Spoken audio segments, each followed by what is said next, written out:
പൂമാലയിട്ട് സ്വീകരിച്ച ഒരു വർഗമാണ് കോൺഗ്രസ്. അപ്പൊ കോൺഗ്രസിന്റെ ആ ഒരു സംസ്കാരം എന്താണെന്നുള്ളത് അവർ തെളിയിച്ചതാണ്. പൂമാലയിട്ട് മുല്ലപ്പൂമാലയിട്ട് സ്വീകരിച്ചതാണ് സവാദിനെ. ഒരു പെൺകുട്ടിയുടെ തൊട്ടടുത്തിരുന്നിട്ട്, ഒരു ഉറങ്ങിപ്പോയിരുന്ന ഒരു പെൺകുട്ടിയുടെ തൊട്ടടുത്തിരുന്ന സ്വയംഭോഗം ചെയ്തിരുന്ന മാന്യനെ പൂമാലയിട്ട് സ്വീകരിച്ച വർഗമാണ് ആര്? കോൺഗ്രസ്. അപ്പൊ നമുക്ക് മനസ്സിലായതാണ് അവരുടെ സംസ്കാരം എന്താണെന്നുള്ളത്. അപ്പൊ ഈ കക്ഷി പറയുന്നതാണ് ശരീഅത്ത് നിയമമാണ് ആദ്യമായിട്ട് നമ്മുടെ നാട്ടില് ശരീഅത്ത് നിയമം, അല്ലെങ്കിൽ ഈ ഭരണഘടന, ലോകമെങ്ങും ആദ്യമായിട്ട് വന്ന ഭരണഘടന പിന്നെ ഇസ്ലാം മതം കൊണ്ടുവന്ന ഭരണഘടനയാണെന്നാണ് പറയുന്നത്. എന്താണ് ഇതിനൊക്കെ പറയുന്നത്? ഞാൻ ചോദിക്കുന്ന ഈ പറയുന്ന വിശുദ്ധ ഖുർആൻ, ഈ അതിലേക്ക് അടുപ്പിച്ച, ഇസ്ലാം മതത്തിലേക്ക് അടുപ്പിച്ച വിശുദ്ധ ഖുർആനില് ഈ പറയുന്ന സംഗതികളൊക്കെ പ്രതാപൻ സാറിന് അതിലേക്ക് അടുപ്പിച്ചു എന്നുണ്ടെങ്കിൽ അതിൽ പറയുന്ന മറ്റൊരു സംഗതി ഉണ്ടല്ലോ. അതായത് അമുസ്ലിമായ ഒരു മനുഷ്യനെ കഴുത്ത് വെട്ടി കൊലപ്പെടുത്തിയാൽ, അല്ലെങ്കിൽ അവന്റെ വലതു കൈയാണ് വെട്ടുന്നതെങ്കിൽ അവന്റെ ഇടത് കാല് വെട്ടുക, അവന്റെ ഇടത് കൈയാണ് വെട്ടുന്നതെങ്കിൽ അവന്റെ വലത് കാല് വെട്ടുക എന്ന് പറഞ്ഞ് അങ്ങനെ കൊന്നു കളഞ്ഞാൽ സ്വർഗം കിട്ടും, സ്വർഗത്തിൽ 72 ഹൂറിമാരും നിങ്ങളെ, അതെങ്ങനെയുള്ള ഹൂറിമാരാണെന്ന് ഞാനിപ്പോ പറയുന്നില്ല, അങ്ങനെയുള്ള ഹൂറിമാര് കാത്തിരിക്കുന്ന, സ്വർഗം കാത്തിരിക്കുന്ന, സ്വർഗമുണ്ടെന്ന് പഠിപ്പിക്കുന്ന, സ്വർഗം കിട്ടുമെന്ന് പഠിപ്പിക്കുന്ന ഈ പറയുന്ന ഇസ്ലാം മതത്തിലെ ഖുറാനിൽ, വിശുദ്ധ ഖുറാനിൽ പറഞ്ഞിരിക്കുന്ന ബാക്കി പല കാര്യങ്ങളും പ്രതാപൻ സാറ് കണ്ടില്ലെന്ന് വേണം വെക്കാൻ. അല്ലെങ്കിൽ പ്രതാപൻ സാറിന് എഴുതി കൊടുത്ത അജണ്ടയിൽ ഈ സംഗതികള് അത് മനഃപൂർവ്വം മാറ്റിയതായിരിക്കും. പിന്നെ മറ്റൊന്ന് പറയുന്നുണ്ട്, ഞാനിതൊക്കെ പബ്ലിക്കിൽ കേൾക്കുന്നതാണ്, മറ്റൊന്ന് പറയുന്നുണ്ട്, 10 മാസം തികഞ്ഞ് നിങ്ങൾക്ക് പ്രസവവേദന എടുത്ത് നിങ്ങൾ പ്രസവിക്കാനായിട്ട് ഹോസ്പിറ്റലിൽ നിങ്ങൾ പ്രസവിക്കാനായിട്ട് പ്രസവപ്പലകയിൽ കിടക്കുന്ന സമയത്തും നിങ്ങളുടെ ഭർത്താവിന് ലൈംഗിക ഉദ്ധാരണം ഉണ്ടായാൽ ആ സമയത്തും നിങ്ങൾ. നമസ്കാരം. TN പ്രതാപൻ MP-യുടെ ഒരു പ്രസംഗം സോഷ്യൽ മീഡിയയിൽ വളരെ വൈറലായിരുന്നു. ഇസ്ലാം മതം മാത്രമാണ് ഏറ്റവും മികച്ച മതം, അവർക്ക് ഏകദൈവ വിശ്വാസമാണുള്ളത്, ലോകത്തിലെ ഏറ്റവും പഴക്കമുള്ള മതം ഇസ്ലാമാണ് എന്നും വേണ്ട, ആ വിഭാഗത്തെ പോഷിപ്പിക്കാൻ വേണ്ട എല്ലാ വിഭവങ്ങളും ചേർത്തുള്ള ഒരു പ്രസംഗമായിരുന്നു അത്. വോട്ട് ബാങ്ക് തന്നെയായിരുന്നു അതിന്റെ ലക്ഷ്യം. പക്ഷെ പറയുന്നതിനും ഒരു ലിമിറ്റ് ഒക്കെ ഇല്ലേ? ഇന്ത്യൻ ഭരണഘടനയെ പോലും തള്ളിപ്പറഞ്ഞുള്ള പ്രസംഗമായിരുന്നു അത്. കാരണം അതിൽ പറഞ്ഞത് ശരീഅത്ത് നിയമമാണ്, ഭരണഘടനയാണ് ഏറ്റവും മികച്ചത് എന്നാണ്. അതിന്റെ അർത്ഥം ഇന്ത്യൻ ഭരണഘടന പോലും അതിന് പുറകിൽ നിൽക്കുന്നു, അതായത് മോശമാണ് എന്നൊക്കെ തന്നെയല്ലേ? എന്തായാലും വിദേശത്ത് താമസമാക്കിയ ഷൈനി എന്ന വീട്ടമ്മ ഇതേക്കുറിച്ച് പ്രതികരിക്കുകയാണ്. ഒരു പൊതുസേവകൻ എന്ന നിലയിൽ പറയാൻ പാടില്ലാത്ത കാര്യങ്ങളാണ് ഇദ്ദേഹം പറഞ്ഞതെന്ന് ഷൈനി തിരിച്ചടിക്കുന്നു. ഈ പ്രസംഗം എന്തായാലും TN പ്രതാപന് എഴുതി കൊടുത്തത് തന്നെയാണ്. അത് നോക്കി വായിക്കുന്ന പ്രതാപന് ഒരു സാമാന്യ ബോധം വേണം. ഇസ്ലാം മാത്രമാണ് ശരിയായ മതമെങ്കിൽ ക്രൈസ്തവരും പറയുന്നത് ഏകദൈവ വിശ്വാസമല്ലേ? അപ്പോൾ അവരുടെ വിശ്വാസം തെറ്റാണെന്നാണോ പറയുന്നത്? മാത്രമല്ല, എല്ലാവരും തമ്മിൽ കൂടിക്കഴിഞ്ഞ് ഒരു ഏകതയിൽ പോകണമെന്നുണ്ടെങ്കിൽ ഒരു വിഭാഗത്തെ മാത്രം പുകഴ്ത്തി പറയുകയും മറ്റു വിഭാഗങ്ങളെ തള്ളിപ്പറയുകയും ചെയ്താൽ എങ്ങനെയാണ് സാധിക്കുക? എല്ലാവരും സംസാരിക്കുന്നതും എല്ലാവരും വിചാരിക്കുന്നതും എല്ലാവരും പ്രാർത്ഥിക്കുന്നതുമെല്ലാം എല്ലാവരും നന്നായിരിക്കണമേ എന്നല്ലേ?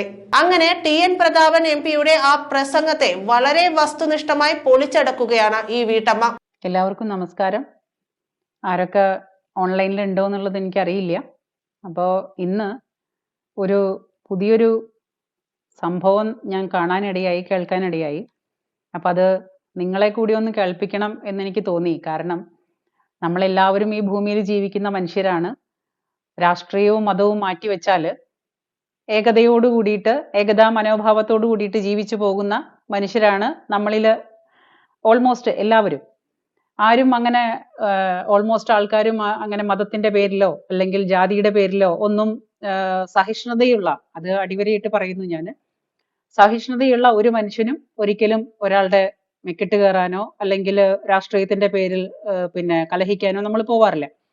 അപ്പോ ഞാനിപ്പോ ഇന്ന് കണ്ടൊരു വീഡിയോ, ആ വീഡിയോ എനിക്ക് നിങ്ങളുടെ മുന്നിൽ കാണിക്കാതിരിക്കാൻ സാധിക്കാത്ത ഒരവസ്ഥയാണ്. കാരണം അങ്ങനെ ഒരു സാധാരണക്കാരൻ പറഞ്ഞിട്ട് പോവുകയാണെങ്കിൽ നമുക്കത് വിശ്വസിക്കാം. അല്ലെങ്കിൽ ഒരു മുസ്ലിം പണ്ഡിതനോ അല്ലെങ്കിൽ ഒരു മുസ്ലിം മതത്തിന്റെ തലപ്പത്തിരിക്കുന്ന വ്യക്തിയോ ഏതെങ്കിലും ഒരു പള്ളിയുടെ പരികർമ്മിയോ അവരൊക്കെ പറയുകയാണെന്നുണ്ടെങ്കിൽ നമുക്കത് അംഗീകരിക്കാം, ബുദ്ധിമുട്ടില്ല.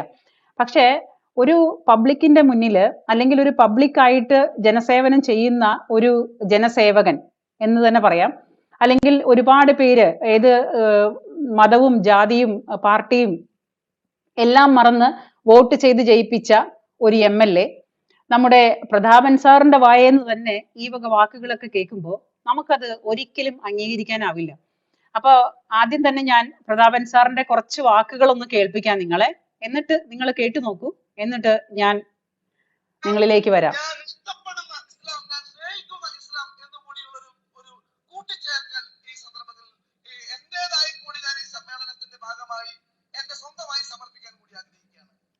ഞാൻ അറിയുന്ന ഇസ്ലാം, ഞാൻ ഇഷ്ടപ്പെടുന്ന ഇസ്ലാം, ഞാൻ സ്നേഹിക്കുന്ന ഇസ്ലാം. എന്തുകൊണ്ട്? ഞാൻ സ്നേഹിക്കുന്ന ഇസ്ലാമിന്റെ ഒന്നാമത്തെ കാര്യം, ഞാൻ ഇഷ്ടപ്പെടുന്ന ഇസ്ലാമിന്റെ ഒന്നാമത്തെ കാര്യം, ഇസ്ലാം ഏകദൈവ വിശ്വാസത്തിന്റെ പ്രതീകമാണ് ഇസ്ലാം എന്നുള്ളതാണ്. ഞാൻ ഇസ്ലാമിനെ ഇഷ്ടപ്പെടാനും ഇസ്ലാമിനെ സ്നേഹിക്കാനുമുള്ള ഏറ്റവും പ്രധാനപ്പെട്ട. അപ്പോ നമ്മുടെ പ്രതാപൻ സാറ് ഇസ്ലാമിനെ ഇഷ്ടപ്പെടാനായിട്ടുള്ള ആദ്യത്തെ കാരണം എന്ന് പറയുന്നത് ഏകദൈവ വിശ്വാസമാണ് എന്നാണ് പ്രതാപൻ സാറ് പറയുന്നത്. ഏകദൈവ വിശ്വാസമാണ്. ഒരു കാര്യം ഞാൻ അടിവരയിട്ട് പറയട്ടെ, ഈ പറയുന്ന പ്രതാപൻ സാറിന് ഇത് ആരോ കൃത്യമായിട്ട് എഴുതി കൊടുത്ത ഒരു അജണ്ടയാണ്. അത് പറയാതിരിക്കാൻ സാധിക്കില്ല. ഈ ഒരു പ്രസംഗം പ്രതാപൻ സാറ് നോക്കിയിട്ടാണ് വായിക്കുന്നത്. പ്രതാപൻ സാറിനെ സാർ എന്ന് വിളിക്കുന്നത് ഞാൻ ഒരിക്കലും എന്നെ സ്കൂളിൽ പഠിപ്പിച്ചത് കൊണ്ടോ എന്റെ സാറായത് കൊണ്ടോ ഒന്നുമല്ല, ചുമ്മാ കിടക്കട്ടെ ഒരു സാറ്. അപ്പൊ ഈ പ്രതാപൻ സാറ് വായിക്കുന്നതും പറയുന്നതും മുഴുവനും ആരോ എഴുതി കൊടുത്ത ഒരു അജണ്ടയാണ്. ആ അജണ്ട അതുപോലെ തന്നെ കണ്ണുമടച്ച് പബ്ലിക്കിന്റെ മുന്നിൽ അങ്ങ് പിന്നെ വിളിച്ചു പറയാനായിട്ട് യാതൊരു ഉളുപ്പും ലജ്ജയും ഇല്ലാതെ അദ്ദേഹം പറയുന്നതാണ് എന്ത്?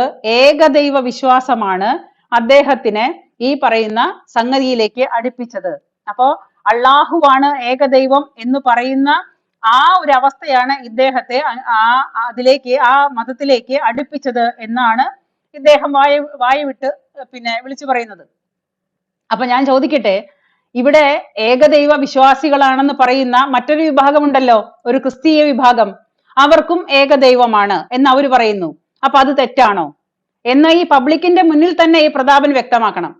ഈ ഇസ്ലാം മതത്തിലേക്ക് പ്രതാപൻ സാറിനെ അടുപ്പിച്ചത് ഏകദൈവമാണെന്നുണ്ടെങ്കിൽ കർത്താവാണ് ഏകദൈവം എന്ന് വിശ്വസിക്കുന്ന ഒരു വിഭാഗം വിശ്വാസികളും ഈ ഭൂമിയിലുണ്ട്. അപ്പൊ ആ വിഭാഗത്തെ അടച്ചാക്ഷേപിക്കുന്ന രീതിയിലാണ് ഇപ്പം ഹിന്ദുക്കള് ബഹുദൈവ വിശ്വാസികളാണെന്ന് പറയുന്നു. പക്ഷെ അവരുടെ എന്താ പറയാ, കാതലായ കാര്യങ്ങൾ അറിവുള്ളവനോ അല്ലെങ്കിൽ കാതലായ കാര്യങ്ങൾ ഒരു ഹിന്ദുവിനെ, ഒരു സനാതന ധർമ്മിയെ കുറിച്ച് അറിയുന്നവനോ ഒരിക്കലും ഇങ്ങനെയുള്ള പൊട്ടത്തരങ്ങൾ പറയില്ല.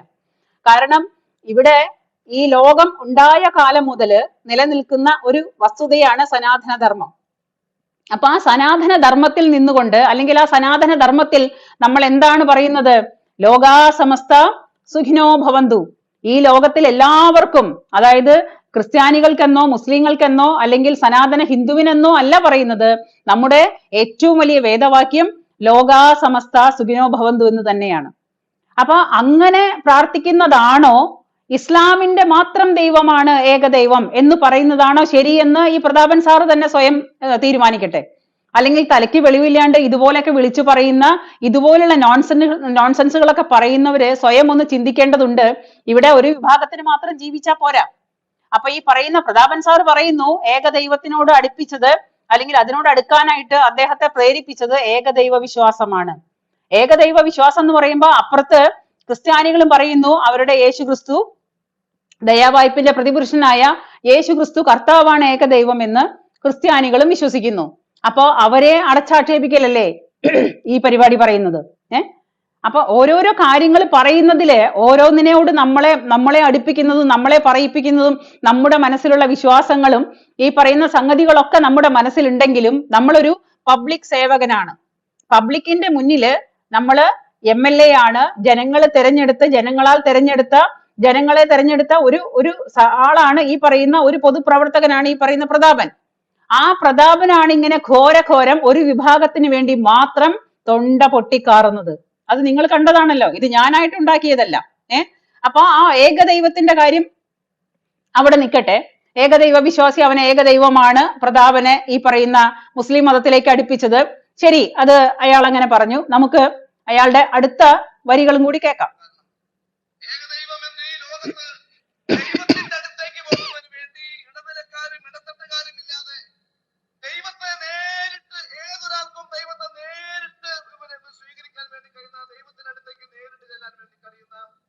ദൈവത്തിന് മുന്നിൽ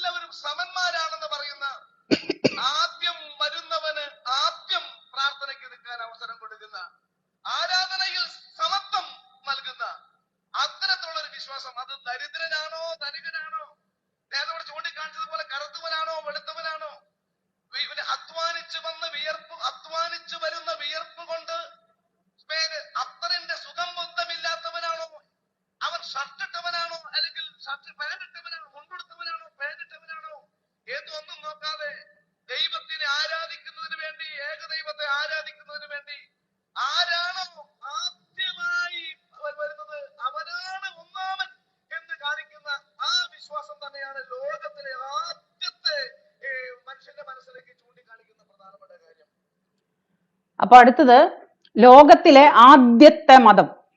ലോകത്തിലെ എത്ര ബോധമില്ലാണ്ടായിട്ട് വേണം ഇയാൾ ഈ വിടുവായിത്തരം പറയാനുള്ളതെന്ന് വേണം നമ്മൾ ചിന്തിക്കാൻ.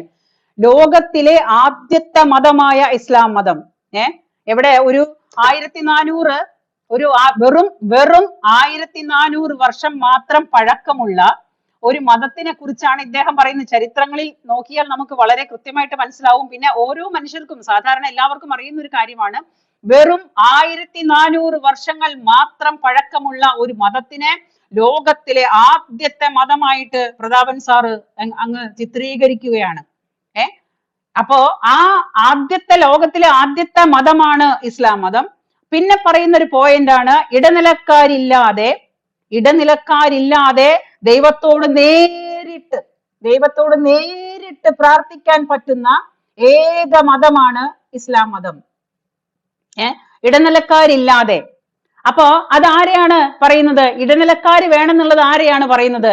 നമ്മുടെ ക്രിസ്ത്യൻ വിഭാഗത്തിൽ പല വിശ്വാസങ്ങളുമുണ്ട്, നമ്മുടെ ക്രിസ്തീയ മതത്തിലെ പല വിശ്വാസങ്ങളുമുണ്ട്. അത് അവരുടെ വിശ്വാസമാണ്. ആ ക്രിസ്തീയ മതത്തിലുള്ള വിശ്വാസം എന്ന് പറഞ്ഞാൽ അവിടെ പ്രാർത്ഥനയും പിന്നെ കുംഭസാരവും അല്ലെങ്കിൽ യേശു ക്രിസ്തുവിന്റെ പ്രതിപുരുഷനായിട്ട് കാണുന്ന പിന്നെ പള്ളി വികാരിയും, അപ്പോ ഈ എല്ലാ കാര്യങ്ങളിലും അവർക്ക് കുംഭസാരവും കുർബാന കൈക്കൊള്ളപ്പാടും അങ്ങനെയുള്ള കുറെ ചടങ്ങുകളുള്ള, എനിക്ക് കൃത്യമായിട്ട് മുഴുവൻ അറിയില്ല. അപ്പോ ആ എല്ലാ ചടങ്ങുകളുമുള്ള ആ ഒരു വിഭാഗമാണ് ക്രിസ്തീയ വിഭാഗം. ആ ക്രിസ്തീയ വിഭാഗത്തില് ഇടനിലക്കാരെന്ന് ഉദ്ദേശിച്ചത് ആരെയാണെന്ന് എനിക്കറിയാൻ പാടില്ല, സോറി. അപ്പൊ ഇടനിലക്കാരുള്ള ഇവരുടെ ഈ പറയുന്ന ഏക മതത്തില് ഇടനിലക്കാര് വേണ്ടെന്നാണ് പറയുന്നത്. അപ്പൊ ഈ ഇടനിലക്കാരില്ലാത്തൊരു മതമാണ് എന്ത്?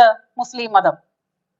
പിന്നെ പറയുന്നത് പാവപ്പെട്ടവനെന്നോ പണക്കാരനെന്നോ അത്തറ് പൂശിയവനെന്നോ അത്തറ് പൂശാത്തവനെന്നോ ഷർട്ടിട്ടവനെന്നോ ഷർട്ടിടാത്തവനെന്നോ പാൻറിട്ടവനെന്നോ മുണ്ടുടുത്തവനെന്നോ ഒന്നും ഉടുക്കാത്തവനെന്നോ എന്നൊക്കെ പറയുന്നത്, ഞാൻ ചോദിക്കുന്നത്, ഇതൊരു കോമൺ തിങ്സ് അല്ലേ? ഇതൊരു കോമൺ അല്ലേ പ്രതാപൻ സാറേ?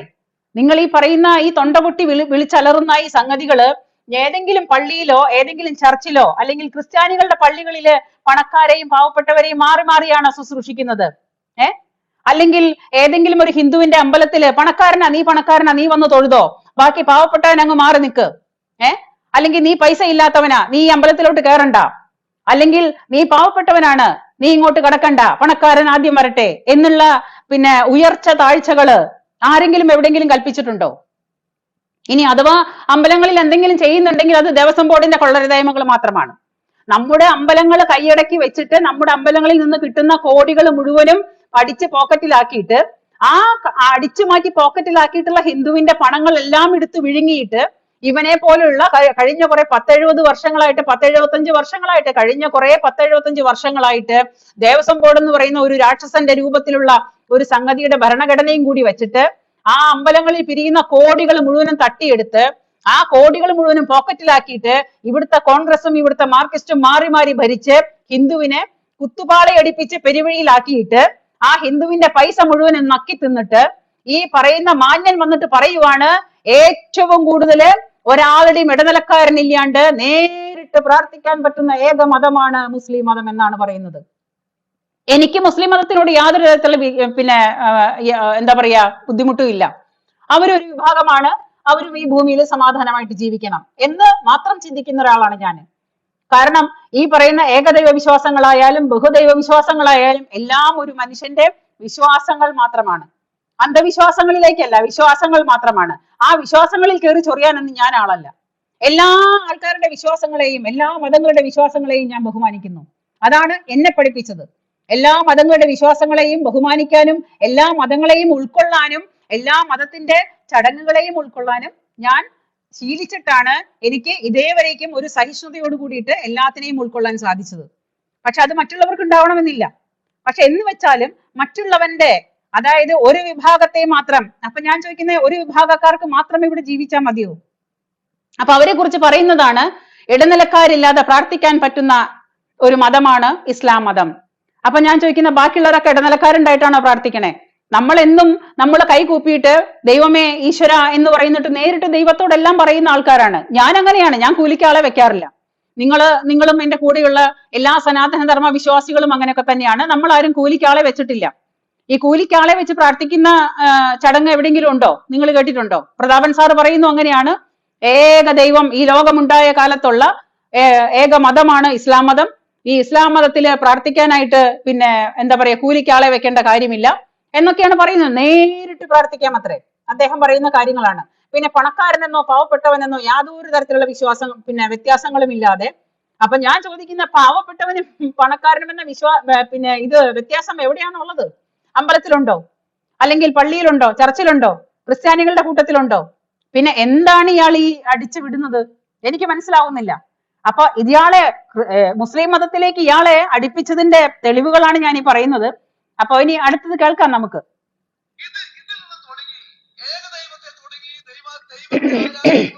എല്ലാവർക്കും തുല്യമാണെന്ന വിശ്വാസത്തിൽ തുടങ്ങി വിശുദ്ധ ഖുർആൻ പിന്നീട് ലോകത്തിൽ അരുൾ ചെയ്ത പ്രധാനപ്പെട്ട കാര്യങ്ങൾ തന്നെയാണ് എന്നെ പോലെയുള്ള ആളെ ഇസ്ലാമിനെ സ്നേഹിക്കാനും ഇസ്ലാമിനെ ഇഷ്ടപ്പെടാനും ഇസ്ലാമിനെ അറിയാനും വേണ്ടി കൂടുതലായി ശ്രമിച്ചിട്ടുള്ളത്. ഒന്ന്, ആധുനിക മനുഷ്യൻ. ഇവിടെ ഇരിക്കുന്ന നമ്മളെല്ലാവരും ആധുനിക മനുഷ്യരാണെന്നാണല്ലോ. ആധുനിക മനുഷ്യന്റെ ലോകത്തിലെ ആദ്യത്തെ സമ്പൂർണ്ണ ഭരണഘടന ഏതാണ്? ഇന്ത്യൻ ഭരണഘടനയല്ല, യൂറോപ്യൻ രാജ്യങ്ങളിലെ ഏതെങ്കിലും രാജ്യങ്ങളിലെ ഭരണഘടനയല്ല, അമേരിക്ക ഉൾപ്പെടെയുള്ള ലോകത്തിലെ ജനാധിപത്യ രാജ്യങ്ങളിലെ ഭരണഘടനയല്ല, വോട്ടവകാശത്തോടുകൂടി പാർലമെന്റിലൂടെ കൂടി ജനപ്രതിനിധികളെ തിരഞ്ഞെടുക്കുന്ന ലോകത്തിൽ ഒരു രാജ്യത്തുമല്ല ആദ്യത്തെ ഭരണഘടന ഉണ്ടായത്. ലോകത്തിൽ ആദ്യമായി ഒരു മനുഷ്യന്റെ ഗർഭപാത്രത്തിലെ ജന്മമെടുക്കുന്നത് മുതൽ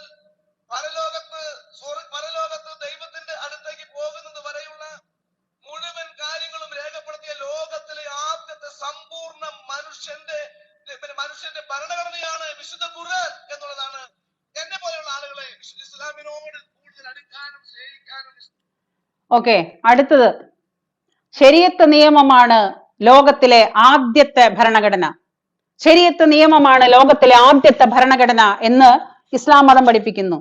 ശരി, ശരീഅത്ത് നിയമം മാത്രമാണ് ശരി എന്നുണ്ടെങ്കിൽ നമ്മുടെ നാടൊക്കെ ഇന്ന് എന്തായേനെ? ഈ ലോകത്ത് ആദ്യത്തെ ഭരണഘടന ശരീഅത്ത് നിയമപ്രകാരമാണെന്നാണ് അദ്ദേഹം പറയുന്നത്. ഈ ശരീഅത്ത് നിയമം വന്നാൽ എന്താണ് ശരീഅത്ത് നിയമം? അതറിയുന്നവർക്കെല്ലാം അറിയാം അല്ലെ? അപ്പൊ ഈ ലോകത്ത് പിന്നെ അമേരിക്കയല്ല, ഇംഗ്ലണ്ടല്ല, മറ്റുള്ള രാജ്യങ്ങളൊന്നുമല്ല, ജനാധിപത്യ ഭരണത്തിൽ ഇരിക്കുന്ന ഒരു രാജ്യങ്ങളുമല്ല, അല്ലെങ്കിൽ ഇന്ത്യയല്ല, ഭരണമല്ല ഭരണഘടന ഉണ്ടാക്കിയത്. ആദ്യത്തെ ഭരണഘടന ഉണ്ടാക്കിയത് ആരാണെന്ന് പറയുന്നത് മുസ്ലിം മതമാണ്, ഇസ്ലാം മതമാണ്. ഇസ്ലാം മതത്തിന്റെ ശരീഅത്ത് നിയമമാണ് ആദ്യത്തെ ഭരണഘടന എന്നാണ് പറയുന്നത്. അപ്പൊ ആ ഒരു ശരീഅത്ത് നിയമങ്ങൾക്കനുസരിച്ച് ജീവിക്കുന്നത് കണ്ടതുകൊണ്ടാണ് പ്രതാപൻ സാറിനെ ഇസ്ലാം മതത്തിനോട് അടുപ്പിക്കുന്നതെന്നാണ് പ്രതാപൻ സാർ പറയുന്നത്. അപ്പോ ഇന്നത്തെ കാലത്ത് നമ്മുടെ നാട്ടില് ശരീഅത്ത് ഭരണമായിരുന്നെങ്കിൽ എന്താണ് സംഭവിച്ചു പോയേനെ? നിങ്ങളൊന്ന് ആലോചിച്ച് നോക്ക്. ഈ വിശുദ്ധ ഖുർആൻ എന്ന് പറയുന്നുണ്ടല്ലോ ഇവര്. ഈ വിശുദ്ധ ഖുർആനിൽ തന്നെയാണ് പറയുന്ന മറ്റുള്ള ഭാഗങ്ങളും കൂടി അദ്ദേഹം പറയണം. ശരീഅത്ത് നിയമം എന്ന് പറഞ്ഞാൽ ഏത് ഭാഗം കൊണ്ടാണോ തെറ്റ് ചെയ്യുന്നത് ആ ഭാഗം കണ്ടിച്ചു കളയാന്നുള്ളതാണ്. നമ്മുടെ ഭരണഘടനാ പ്രകാരം അല്ലാന്നുണ്ടെങ്കിൽ നമ്മുടെ നാട്ടില് എന്തുമാത്രം കൊലപാതകങ്ങളും പ്രശ്നങ്ങളും നടന്നേനെന്നുള്ളത് നിങ്ങളൊന്ന് ചിന്തിച്ചു നോക്കുക. ഇന്നും ഗൾഫ് കൺട്രികളില് അവിടുത്തെ ശരീഅത്ത് നിയമപ്രകാരമാണ് പല കൺട്രികളും മുന്നോട്ട് പോകുന്നത്. അപ്പൊ ഈ ശരീഅത്ത് നിയമപ്രകാരമാണ് ഇന്ത്യ മഹാരാജ്യത്തോ അല്ലെങ്കിൽ ലോകം മുഴുവനും ശരീഅത്തായിരുന്നെങ്കിൽ എന്തായിരുന്നേനെ അവസ്ഥ? നിങ്ങളൊന്ന് ആലോചിച്ച് നോക്കൂ. ഏറ്റവും കൂടുതൽ കഴുത്ത് വെട്ടുന്നതും ഏറ്റവും കൂടുതൽ രഹസ്യഭാഗങ്ങൾ വെട്ടുന്നതൊക്കെ ഏറ്റവും കൂടുതൽ കേരളത്തിലായിരിക്കും.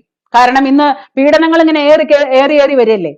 അപ്പൊ ഈ ശരീഅത്ത് നിയമം ഞാൻ പല സമയത്തും ഈ പിഞ്ചുകുട്ടികളെ പീഡിപ്പിക്കുമ്പോഴും പിഞ്ചുകുട്ടികളെ അക്രമങ്ങൾ കാണിക്കുമ്പോഴും പിഞ്ചുകുട്ടികളെ കൊന്ന് ഇതുപോലെ റേപ്പ് ചെയ്ത് കെട്ടിത്തൂക്കുമ്പോഴും ഇപ്പൊ ഈ വാളയാർ കേസുകൾ കഴിഞ്ഞു, അതിനു മുമ്പ് വേറെ 1-2 കുട്ടികളുടെ കേസുകൾ ചെയ്തു. അപ്പൊ ഇത് മുഴുവനും ഞാനും മനസ്സിൽ ഒരു വേള ആഗ്രഹിക്കാറുണ്ട്, ഇവിടെ ശരീഅത്ത് ഭരണം തന്നെയാണ്, ശരീഅത്ത് നിയമം തന്നെയാണ് വേണ്ടത്. കാരണം ഏത് ഭാഗം കൊണ്ടാണോ തെറ്റ് ചെയ്യുന്നത് ആ ഭാഗം അങ്ങ് കണ്ടിച്ചു കളയാം. അപ്പൊ അങ്ങനെ ആയിരുന്നെങ്കിൽ ഏറ്റവും കൂടുതൽ ഈ പറയുന്ന സംഗതി നഷ്ടപ്പെടുന്നത് ആർക്കായിരിക്കും? ഇവിടുത്തെ മുസ്ലിം വിഭാഗത്തിനായിരിക്കും എന്നാണ് എൻ്റെ ഒരു കണക്കുകൂട്ടല്. കാരണം ഇന്ന് ഏറ്റവും കൂടുതൽ ഉസ്താദുമാരും ഏറ്റവും കൂടുതൽ ഈ പറയുന്ന സംഗതികളും കൊണ്ട് നടക്കുന്ന ഇതുപോലുള്ള റേപ്പ് കേസുകളിൽ ആദ്യത്തെ പേര് വരുന്നത് ഇവരുടെയാണ്. അത് വലിയൊരു സത്യമാണ്, ഏതൊരു പൊട്ടനും അറിയാവുന്ന കാര്യമാണ്. നമ്മുടെ നാട്ടില് ഈ പറയുന്ന അക്രമങ്ങൾ, ലൈംഗിക അതിക്രമങ്ങളെ കൊണ്ട് മിണ്ടാപ്രാണികൾക്ക് പോലും കിടക്കപ്പുറതിയില്ലാത്ത അവസ്ഥ വരുന്നു നമ്മുടെ നാട്ടിൽ. അതായത് ഒരുമാതിരി പേ പിടിച്ച പട്ടികളെക്കാൾ കഷ്ടമായിട്ട് പിടിച്ച പട്ടികളെക്കാൾ കഷ്ടമായിട്ട് ലൈംഗിക അതിക്രമങ്ങളും വൈകൃതങ്ങളും കാണിച്ചു കൂട്ടുന്ന ഒരു വിഭാഗമായിട്ട് ഈ വിഭാഗങ്ങൾ മാറുന്നുണ്ട്. അപ്പോ ഈ ശരീഅത്ത് നിയമമായിരുന്നെങ്കിൽ ഇവിടെ പലർക്കും സമാധാനം വന്നേനെ. ആരും പിന്നെ ഈ സംഭവം ഇപ്പൊ അടുത്ത കാലത്താണ് ബസ്സില് സവാദ് എന്ന് പറയുന്ന ഒരു ചെറുപ്പക്കാരൻ ഒരു പെൺകുട്ടിക്ക് ഈ പ്രദർശനം നടത്തി കഴിഞ്ഞിട്ട് സ്വയംഭോഗം ചെയ്യാനായിട്ട് ബസ്സിൽ ഇരുന്നിട്ട് ഈ പരിപാടിയെല്ലാം പിടിക്കപ്പെട്ടതും അതിന്റെ വീഡിയോയും നമ്മൾ അവൻ ഇറങ്ങി ഓടുന്നതെല്ലാം കണ്ടതാണ്. ഈ സവാദ് എന്ന് പറയുന്ന, അതായത് സ്വന്തമായിട്ട് സ്വയംഭോഗം പബ്ലിക്കിന്റെ മുമ്പിൽ ബസ്സില് പബ്ലിക് KSRTC ബസ്സിൽ സ്വയംഭോഗം ചെയ്തിട്ട് അവനെ പിടിക്കപ്പെട്ട് അവനിൽ തെറ്റില്ലെങ്കിൽ അവൻ ഇറങ്ങി ഓടേണ്ട ഒരു കാര്യമില്ല. ആ ഇറങ്ങി ഓടുന്ന ഓട്ടത്തിലുണ്ട് എല്ലാം. അങ്ങനെയുള്ള ഒരു ചെറുപ്പക്കാരനെ മാലയിട്ട് സ്വീകരിച്ച ഒരു വർഗമാണ് കോൺഗ്രസ്. അപ്പൊ കോൺഗ്രസിന്റെ ആ ഒരു സംസ്കാരം എന്താണെന്നുള്ളത് അവർ തെളിയിച്ചതാണ്. പൂമാലയിട്ട് മുല്ലപ്പൂമാലയിട്ട് സ്വീകരിച്ചതാണ് സവാദിനെ. ഒരു പെൺകുട്ടിയുടെ തൊട്ടടുത്തിരുന്നിട്ട് ഉറങ്ങിപ്പോയിരുന്ന ഒരു പെൺകുട്ടിയുടെ തൊട്ടടുത്തിരുന്ന് സ്വയംഭോഗം ചെയ്തിരുന്ന മാന്യനെ പൂമാലയിട്ട് സ്വീകരിച്ച വർഗമാണ് ആര്? കോൺഗ്രസ്. അപ്പൊ നമുക്ക് മനസ്സിലായതാണ് അവരുടെ സംസ്കാരം എന്താണെന്നുള്ളത്. അപ്പൊ ഈ കക്ഷി പറയുന്നതാണ് ശരീഅത്ത് നിയമമാണ് ആദ്യമായിട്ട് നമ്മുടെ നാട്ടില് ശരീഅത്ത് നിയമം, അല്ലെങ്കിൽ ഈ ഭരണഘടന, ലോകമെങ്ങും ആദ്യമായിട്ട് വന്ന ഭരണഘടന പിന്നെ ഇസ്ലാം മതം കൊണ്ടുവന്ന ഭരണഘടനയാണെന്നാണ് പറയുന്നത്. എന്താണ് ഇതിനൊക്കെ പറയുന്നത്? ഞാൻ ചോദിക്കുന്ന ഈ പറയുന്ന വിശുദ്ധ ഖുർആൻ, അതിലേക്ക് അടുപ്പിച്ച ഇസ്ലാം മതത്തിലേക്ക് അടുപ്പിച്ച വിശുദ്ധ ഖുർആനില് ഈ പറയുന്ന സംഗതികളൊക്കെ പ്രതാപൻ സാറിന് അതിലേക്ക് അടുപ്പിച്ചു എന്നുണ്ടെങ്കിൽ അതിൽ പറയുന്ന മറ്റൊരു സംഗതി ഉണ്ടല്ലോ, അതായത് അമുസ്ലിമായ ഒരു മനുഷ്യനെ കഴുത്ത് വെട്ടി കൊലപ്പെടുത്തിയാൽ, അല്ലെങ്കിൽ അവന്റെ വലതു കൈയാണ് വെട്ടുന്നതെങ്കിൽ അവന്റെ ഇടത് കാല് വെട്ടുക, അവന്റെ ഇടത് കൈയാണ് വെട്ടുന്നതെങ്കിൽ അവന്റെ വലത് കാല് വെട്ടുക എന്ന് പറഞ്ഞ് അങ്ങനെ കൊന്നു കളഞ്ഞാൽ സ്വർഗം കിട്ടും, സ്വർഗത്തിൽ 72 ഹൂറിമാരും നിങ്ങളെ, അതെങ്ങനെയുള്ള ഹൂറിമാരാണെന്ന് ഞാനിപ്പോ പറയുന്നില്ല, അങ്ങനെയുള്ള ഹൂറിമാര് കാത്തിരിക്കുന്ന, സ്വർഗമുണ്ടെന്ന് പഠിപ്പിക്കുന്ന, സ്വർഗം കിട്ടുമെന്ന് പഠിപ്പിക്കുന്ന ഈ പറയുന്ന ഇസ്ലാം മതത്തിലെ വിശുദ്ധ ഖുറാനിൽ പറഞ്ഞിരിക്കുന്ന ബാക്കി പല കാര്യങ്ങളും പ്രതാപൻ സാറ് കണ്ടില്ലെന്ന് വേണം വെക്കാൻ.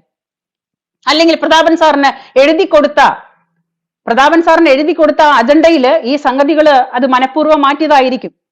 പിന്നെ മറ്റൊന്ന് പറയുന്നുണ്ട്, ഞാനിതൊക്കെ പബ്ലിക്കിൽ കേൾക്കുന്നതാണ്, മറ്റൊന്ന് പറയുന്നുണ്ട്, 10 മാസം തികഞ്ഞ് നിങ്ങൾക്ക് പ്രസവവേദനയെടുത്ത് നിങ്ങൾ പ്രസവിക്കാനായിട്ട് ഹോസ്പിറ്റലിൽ നിങ്ങൾ പ്രസവിക്കാനായിട്ട് പ്രസവപ്പലകയിൽ കിടക്കുന്ന സമയത്തും നിങ്ങളുടെ ഭർത്താവിന് ലൈംഗിക ഉദ്ധാരണം ഉണ്ടായാൽ ആ സമയത്തും നിങ്ങൾ സമ്മതിച്ചു കൊടുക്കണം എന്ന് കൂടിയിട്ട് ഈ പറയുന്ന വിശുദ്ധ ഖുറാനിലാണ് പറയുന്നത്. ഈ പൊട്ടത്തരങ്ങളൊന്നും നമ്മൾ ഉണ്ടാക്കിയതല്ല. ഈ പൊട്ടത്തരങ്ങൾ മുഴുവനും പടച്ചു വിടുന്നത് ഇവരുടെ ആൾക്കാർ തന്നെയാണ്. ഇവരുടെ ആൾക്കാരെ ഉദ്ധരിക്കാൻ വേണ്ടിയിട്ട് ഇവർ പറയുന്ന പല വീഡിയോസും അടിച്ചിറക്കുമ്പോൾ നമ്മൾ കേൾക്കുന്നതാണ്, അല്ലാതെ നമ്മൾ ആരും ക്രിയേറ്റ് ചെയ്യുന്നതല്ല ഇത് മുഴുവൻ. അപ്പൊ ഇതേപോലെ പല തരത്തിലുള്ള പ്രാകൃതമായ ചടങ്ങുകൾ കൊണ്ട് നടക്കുന്ന ഒരു വിഭാഗക്കാരെ ഇതുപോലെ മറ്റുള്ള വിഭാഗത്തിന് അടിച്ചമർത്തുന്ന രീതിയിൽ പ്രസംഗിക്കാനായിട്ട് ഇയാൾക്ക് ഉളുപ്പില്ലേ ഇയാൾക്ക്? എനിക്കറിയാൻ പാടില്ല. വിശ്വാസങ്ങളും അന്ധവിശ്വാസങ്ങളൊക്കെ ഓരോരുത്തരുടെ വിഭാഗങ്ങളാണ്, അതിലേക്കൊന്നും നമ്മൾ കടക്കുന്നില്ല. ഞാൻ എല്ലാ മതങ്ങളെയും വിശ്വസിക്കുന്നു, എല്ലാ മതങ്ങളെയും ഞാൻ ബഹുമാനിക്കുന്നു. അതേപോലെ തന്നെ ഞാൻ ക്രിസ്തീയ മതത്തെ വിശ്വസിക്കുന്നു, അല്ലെങ്കിൽ ഞാൻ ക്രിസ്തീയ മതത്തെ ബഹുമാനിക്കുന്നു, ഇസ്ലാം മതത്തെയും ഞാൻ ബഹുമാനിക്കുന്നു. പക്ഷേ ഈ ബഹുമാനിക്കുന്നതോടൊപ്പം എന്റെ വിശ്വാസത്തെയും ഞാൻ ബഹുമാനിക്കുന്നു. എനിക്ക് ആ ഉൾക്കൊള്ളാൻ കഴിയുന്ന അതേ അവസ്ഥയിൽ തന്നെ നിങ്ങളെ എനിക്ക് ഉൾക്കൊള്ളാൻ കഴിയുമെങ്കിൽ എന്റെ വിശ്വാസത്തെയും നിങ്ങൾ ഉൾക്കൊള്ളണം. എന്നാലേ ഇവിടെ ഏകതാ മനോഭാവം വരുന്നുള്ളൂ, എന്നാലേ ഇവിടെ സമാധാനം പുലരുന്നുള്ളൂ, സമാധാനമായിട്ട് ജീവിച്ചു പോകാൻ പറ്റുള്ളൂ. ഇവിടെ ഒരു മതവും പറഞ്ഞിട്ടില്ല പണക്കാരനെ പാവപ്പെട്ടവനെ വേർതിരിവ്, ഒരു ദൈവങ്ങളും പറഞ്ഞിട്ടില്ല. ഒരു മതത്തിന്റെ കിതാബിലും പറഞ്ഞിട്ടില്ല പാവപ്പെട്ടവൻ വേറെയാണ് പണക്കാരൻ വേറെയാണെന്ന് ഒരു കിതാബിലും പറഞ്ഞിട്ടില്ല. നമ്മൾ വിശ്വസിക്കുന്ന നമ്മളുടെ ഓരോ വിശ്വാസങ്ങളും, ഒരു സനാതന ധർമ്മക്കാരൻ വിശ്വസിക്കുന്ന ഈ ലോകമുണ്ടായ കാലം തൊട്ട് ഓരോ സനാതന ധർമ്മക്കാരനും ഇവിടെ ഉണ്ടായ ഏറ്റവും വലിയ വിശ്വാസം എന്ന് പറയുന്നത് സനാതന വിശ്വാസമാണ്. ആ സനാതന ധർമ്മമാണ്. ആ സനാതന ധർമ്മത്തിൽ ലോകമുണ്ടായ കാലം തൊട്ട് ആ കാലത്ത് പറയുന്നതാണ് സനാതന ധർമ്മം. ആ സനാതന ധർമ്മത്തിൽ പറയുന്നതാണ് ലോക സമസ്ത സുഖിനോ ഭവന്തു. ഇങ്ങനെ പ്രാർത്ഥിക്കാൻ ഇവിടെ ആർക്കാ കഴിയുന്നത്? ക്രിസ്ത്യാനിക്ക് കഴിയുന്നുണ്ടോ? ഇസ്ലാമിന് കഴിയുന്നുണ്ടോ? ഇല്ല, ഒരിക്കലും കഴിയില്ല. അവർക്കൊരിക്കലും കഴിയില്ല. ഇത്രയും സഹിഷ്ണുതയോട് കൂടിയിട്ട് മറ്റുള്ളവരെ ഉൾക്കൊള്ളാനായിട്ട് ഇവിടെ ഓരോ തരത്തിലുള്ള മതക്കാർക്കും സാധ്യമല്ല. അതെന്തുകൊണ്ടാണെങ്കിൽ അവരങ്ങനെ ട്രെയിൻഡ് ആണ്. ഈ വേർതിരിവ്, ചെറുപ്പകാലങ്ങളിൽ തൊട്ടുള്ള വേർതിരിവ് അവരുടെ തലയ്ക്കകത്തോട്ട് വർഗീയ ചെറിയ കുട്ടികളായിരിക്കുമ്പോൾ മദ്രസയിൽ പോകുന്നതും മറ്റുള്ള കാര്യങ്ങളിലും വേർതിരിവ് കുത്തിക്കയറ്റിയാണ് കുഞ്ഞുങ്ങൾ അങ്ങനെ ആയിപ്പോയത്. ഇന്നത്തെ തലമുറ അങ്ങനെ ആയിപ്പോയത്. ഈ വേർതിരിവ് വന്നു പോയത്. ആ സമയത്ത് ഇവിടെ ഹിന്ദു എന്താണ് പഠിക്കുന്നത്? ഹിന്ദു എന്താ പഠിക്കുന്നത്? അപ്പുറത്തുള്ളവനെയും ഇപ്പുറത്തുള്ളവനെയും കൂടെയുള്ളവനെയും ഇസ്ലാം മതക്കാരനെയും ക്രിസ്ത്യാനിയെയും ഒരുപോലെ ചേർന്ന് നിൽക്കാനും അവന്റെ വിശ്വാസങ്ങളെ ബഹുമാനിക്കാനും അവന്റെ ആചാരങ്ങളെ ബഹുമാനിക്കാനുമാണ് നമ്മൾ പഠിച്ചത്. അതുകൊണ്ട് തന്നെ നമുക്ക് ആരെ ഉൾക്കൊള്ളാൻ യാതൊരു ബുദ്ധിമുട്ടും ഇല്ല. അപ്പൊ ഈ പ്രതാപൻ മുസ്ലിയാര്, പ്രതാപൻ ഇനിയിപ്പം എവിടെയെങ്കിലും പോയി ചെത്തിയിട്ടുണ്ടോ എന്നുള്ളത് നമുക്കറിയില്ല. അതൊന്നും നമുക്ക് അന്വേഷിക്കേണ്ട കാര്യങ്ങളല്ല. പക്ഷെ എവിടെ പോയി ചെത്തിയാലും അതൊക്കെ പ്രതാപന്റെ സ്വന്തം പേഴ്സണൽ കാര്യങ്ങളാവണ്ടേ? അത് മറ്റുള്ളവരിലേക്ക് അടിച്ചേൽപ്പിക്കേണ്ട കാര്യം എന്താണ് പ്രതാപന്? പ്രത്യേകിച്ചും പ്രതാപൻ ഒരു പബ്ലിക് സേവകനാണ്.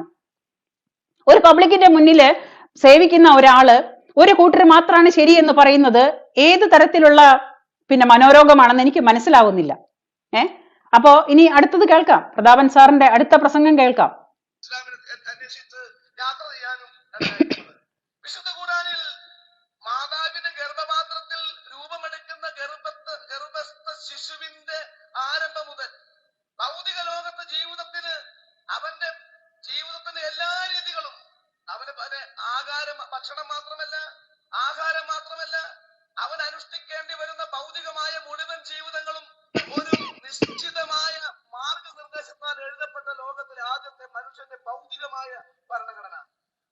ആത്മീയമായ അതിനോടൊപ്പം തന്നെ ഭൗതിക ജീവിതത്തിന് ശേഷം ഒരു മനുഷ്യന് ഉള്ള ജീവിതം, യഥാർത്ഥ ജീവിതം എവിടെയാണെന്ന് കൂടി ചൂണ്ടിക്കാണിക്കുന്ന പരലോക ജീവിതത്തിന് വേണ്ടിയുള്ള ഒരു പരീക്ഷണശാല മാത്രമാണ് ഭൗതിക ജീവിതം എന്ന് ബോധ്യപ്പെടുത്തിക്കൊണ്ട് ഒരു മനുഷ്യന്റെ ഒരുപക്ഷെ ഉത്ഭവം മുതൽ അവന് തൊട്ട് സെറ്റ് വരെയുള്ള വാചകം ഉപയോഗിക്കാൻ പറ്റുമെങ്കിൽ അതുവരെയുള്ള ഒരു മനുഷ്യന്റെ മുഴുവൻ ജീവിതചര്യങ്ങളെയും ചൂണ്ടിക്കാണിക്കുന്ന പരിഷ്കൃത സമൂഹത്തിന്റെ ആദ്യത്തെ സൃഷ്ടിപരമായ ഭരണഘടനയാണ് വിശുദ്ധ ഖുർആൻ എന്നുള്ളത് കൊണ്ട് ആ വിശുദ്ധ ഖുർആനെ അടിസ്ഥാനമാക്കിയുള്ള ശരിയായ ഒരു വിശ്വാസിക്ക്, ഒരു ശരിയായ ഒരു ദീനിൽ വിശ്വാസിക്ക് അവനെ സംബന്ധിച്ചിടത്തോളം അവന്റെ ജീവിതം പൂർണ്ണമായും മറ്റെന്തിനേക്കാളും അതീതമാണ് ദൈവനിശ്ചയമായ വഴികളിലൂടെയാണെന്ന് നമുക്ക് പൂർണ്ണമായും ബോധ്യമാക്കും. ഉള്ളവനും ഇല്ലാത്തവനും തമ്മിൽ അന്തരം. നമ്മളൊക്കെ ഈ ലോകത്ത് സോഷ്യലിസം പറയുന്നവരുണ്ട്, മാർക്സിസം പറയുന്നവരുണ്ട്, ഗാന്ധിസം പറയുന്നവരുണ്ട്. ആധുനിക ലോകത്ത് സോഷ്യലിസവും മാർക്സിസവും ഗാന്ധിസവും ഒക്കെ പറയുന്ന ലോകത്ത് സമത്വവാദം പറയുന്ന ലോകമാണ്. അതിനുവേണ്ടിയാണ് കോടതികളും പാർലമെന്റുകളും നിയമനിർമ്മാണ സഭകളും ഒക്കെ ലോകത്ത് എവിടെയും ഉള്ളത്. അതിന് മുൻപ് തന്നെ, അതെല്ലാം വരുന്നതിന് മുൻപ് തന്നെ മനുഷ്യന്റെ മുന്നിൽ ആദ്യമായി ഉള്ളവൻ ഇല്ലാത്തവന് കൊടുക്കപ്പെടുന്ന സക്കാത്തിനെ സംബന്ധിച്ച് കൃത്യമായും നിഷ്ഠയുണ്ടാക്കി.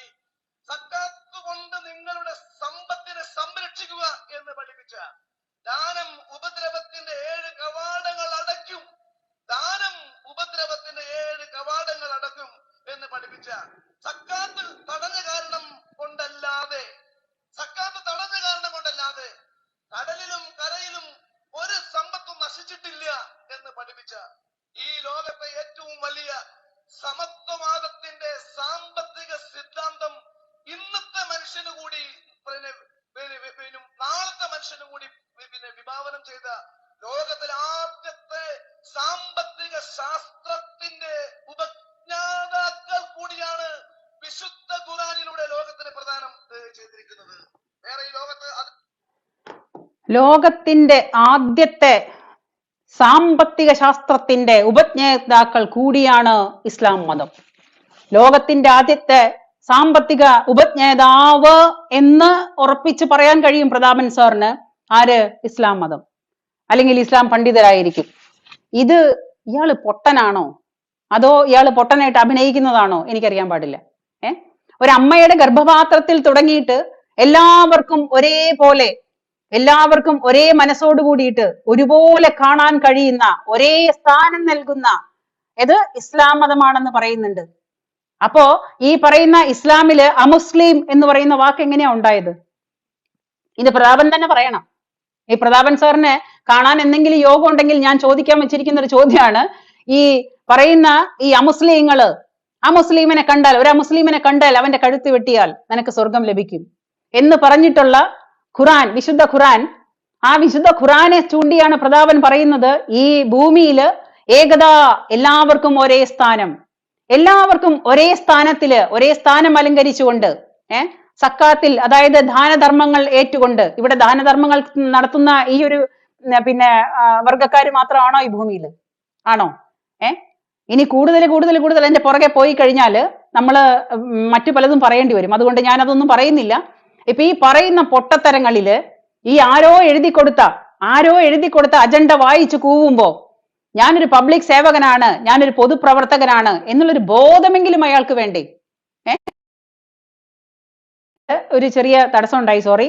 ഇവർക്ക് കീഴ്പ്പെട്ട് ജീവിക്കുന്ന ഈ മനുഷ്യൻ എന്താണ് ഇവർ നമ്മളെ പഠിപ്പിക്കുന്നത്? നമ്മളത് കൃത്യമായിട്ട് നമ്മൾ ചിന്തിക്കേണ്ട ഒരു വിഷയം തന്നെയാണ്. ഇതുപോലെ പബ്ലിക്കിന്റെ മുന്നിൽ, ഞാൻ നിങ്ങളുടെ മുമ്പിൽ രാഷ്ട്രീയക്കാരിയായിട്ടോ രാഷ്ട്രീയം പറയുന്ന ആളായിട്ടോ ഒന്നുമല്ല ഞാൻ സംസാരിക്കുന്നത്. എല്ലാവരുടെ വിശ്വാസങ്ങളും അവരവർക്കുണ്ട്, അത് അവരവർ കൊണ്ട് നടന്നോട്ടെ, നമുക്കതിന് യാതൊരു വിരോധവുമില്ല. എല്ലാ വിശ്വാസങ്ങളെയും ബഹുമാനിക്കുന്ന ആള് തന്നെയാണ് ഞാൻ. എനിക്കതിന് യാതൊരു പ്രശ്നവുമില്ല, സ്വീകരിക്കാനും എനിക്കൊരു കുഴപ്പവുമില്ല. അങ്ങനെയുള്ളൊരു മനസ്സിന്റെ ഉടമയാണ് ഞാൻ. ജാതിയോ മതമോ ഒന്നും പ്രധാനമായിട്ട് അതിന് പ്രാധാന്യം കൊടുത്ത് നടക്കുന്ന ഒരാളല്ല ഞാൻ. അപ്പൊ ഒരു രാഷ്ട്രീയക്കാരൻ ഇങ്ങനെ പറഞ്ഞാൽ, നമ്മുടെ നാട്ടില് നമ്മുടെ എല്ലാവരെയും ഏകതയോടുകൂടി കാണുന്ന ഒരു രാഷ്ട്രീയക്കാരൻ ഇതാണ് പറയുന്നതെങ്കിൽ എന്താണ് നമ്മൾ ഈ രാഷ്ട്രീയക്കാരെ കുറിച്ച് മനസ്സിലാക്കേണ്ടത്? നിങ്ങൾ തന്നെ പറയണം. ഇതൊക്കെ പറയുന്നത് ഒരു സത്യസന്ധമായ കാര്യങ്ങളാണോ? ഇപ്പോ നമ്മുടെ നാട്ടില് ഇത്രയും കാലം നമ്മൾ ആരാണോ എന്താണോ എങ്ങനെയാണോ എന്നൊന്നും നോക്കാതെ കഴിഞ്ഞ 10-75 കൊല്ലക്കാലം നമ്മുടെ ഇന്ത്യ മഹാരാജ്യം അല്ലെങ്കിൽ ഭാരതം ഇവര് കോൺഗ്രസ്സുകാരാണ് ഭരിച്ചിരുന്നത്. ഈ കോൺഗ്രസ്സുകാർ ഭരിക്കുന്ന ആ സമയത്തും ഇപ്പൊ ഒരു വെറും ഇറ്റലിക്കാരിയായിരുന്ന ഒരു സ്ത്രീയെ ഇതിന്റെ തലപ്പത്ത് നമ്മള് മനസ്സുകൊണ്ട് എന്താ പറയാ അംഗീകരിക്കാൻ തയ്യാറായ ആൾക്കാരാണ് നമ്മള്, അല്ലെ? അപ്പൊ നമുക്ക് ആർക്കെങ്കിലും ഇവിടുത്തെ ഹിന്ദു അതായത് ഇന്ത്യ എന്ന് പറയുന്നാൽ, ഭാരതം എന്ന് പറഞ്ഞാൽ ഒരു സനാതന ധർമ്മത്തിൽ വിശ്വസിക്കുന്ന, ആ ഒരു സംസ്കാരത്തിൽ വിശ്വസിക്കുന്ന നാടാണ് ഇന്ത്യ മഹാരാജ്യം, ഭാരതം ആണല്ലോ. അതെല്ലാവരും അംഗീകരിച്ച ഒരു പച്ചയായ സത്യമാണ്. അപ്പൊ ഈ ഭാരതത്തില് നമ്മള് ആരെയും നമ്മൾക്ക് ഉൾക്കൊള്ളാൻ സാധിക്കുമെന്നുള്ളത് കൊണ്ട് തന്നെയാണ് ഇന്ന് എല്ലാവരും ഇവിടെ ജീവിക്കുന്നത്. അതുകൊണ്ട് തന്നെയാണ് ഇവിടെ നടക്കുന്ന ഓരോ രാഷ്ട്രീയക്കാരനായാലും ഓരോ രാഷ്ട്രീയ പ്രവർത്തകരായാലും ഈ പറയുന്ന ഇറ്റലിക്കാരിയായ സോണിയ ഗാന്ധിയെ വരെ നമുക്ക് ഉൾക്കൊള്ളാൻ സാധിച്ചത് എന്തുകൊണ്ടാണ്? നമ്മുടെ മറ്റുള്ളവരെ മുഴുവനും ഉൾക്കൊള്ളാനായിട്ട് സാധിക്കുന്ന മനസ്സുള്ളത് കൊണ്ടാണ്. ഈ പറയുന്ന ഇസ്ലാം രാജ്യം, ഈ പറയുന്ന വിശുദ്ധ ഖുർആൻ ആയിരുന്നെങ്കിൽ, ഇവിടുത്തെ ശരീഅത്ത് നിയമമായിരുന്നെങ്കിൽ, പ്രതാപ, താങ്കളുടെ പാർട്ടിയും താങ്കളുടെ നേതാവും ഈ നാട്ടിൽ ഉണ്ടാവുമായിരുന്നോ? ഇപ്പം പോട്ടെ, ഫോർ എക്സാമ്പിള്, ഇപ്പൊ തുർക്കിയിലോ അല്ലെങ്കിൽ അഫ്ഗാനിസ്ഥാനിലോ അല്ലെങ്കിൽ ഈ പറയുന്ന മറ്റുള്ള നാടുകളിലോ പോയിട്ട് ഈ മറ്റുള്ള ആൾക്കാർക്ക് വേണ്ടിയിട്ടോ അല്ലെങ്കിൽ പ്രസംഗിക്കാനോ മറ്റുള്ള കാര്യങ്ങൾക്കോ ഈ പറയുന്ന പ്രതാപന ധൈര്യമുണ്ടോ? നടക്കുവോ? നടക്കില്ല. ഇന്ത്യ മഹാരാജ്യത്ത് മാത്രമേ നടക്കുള്ളൂ.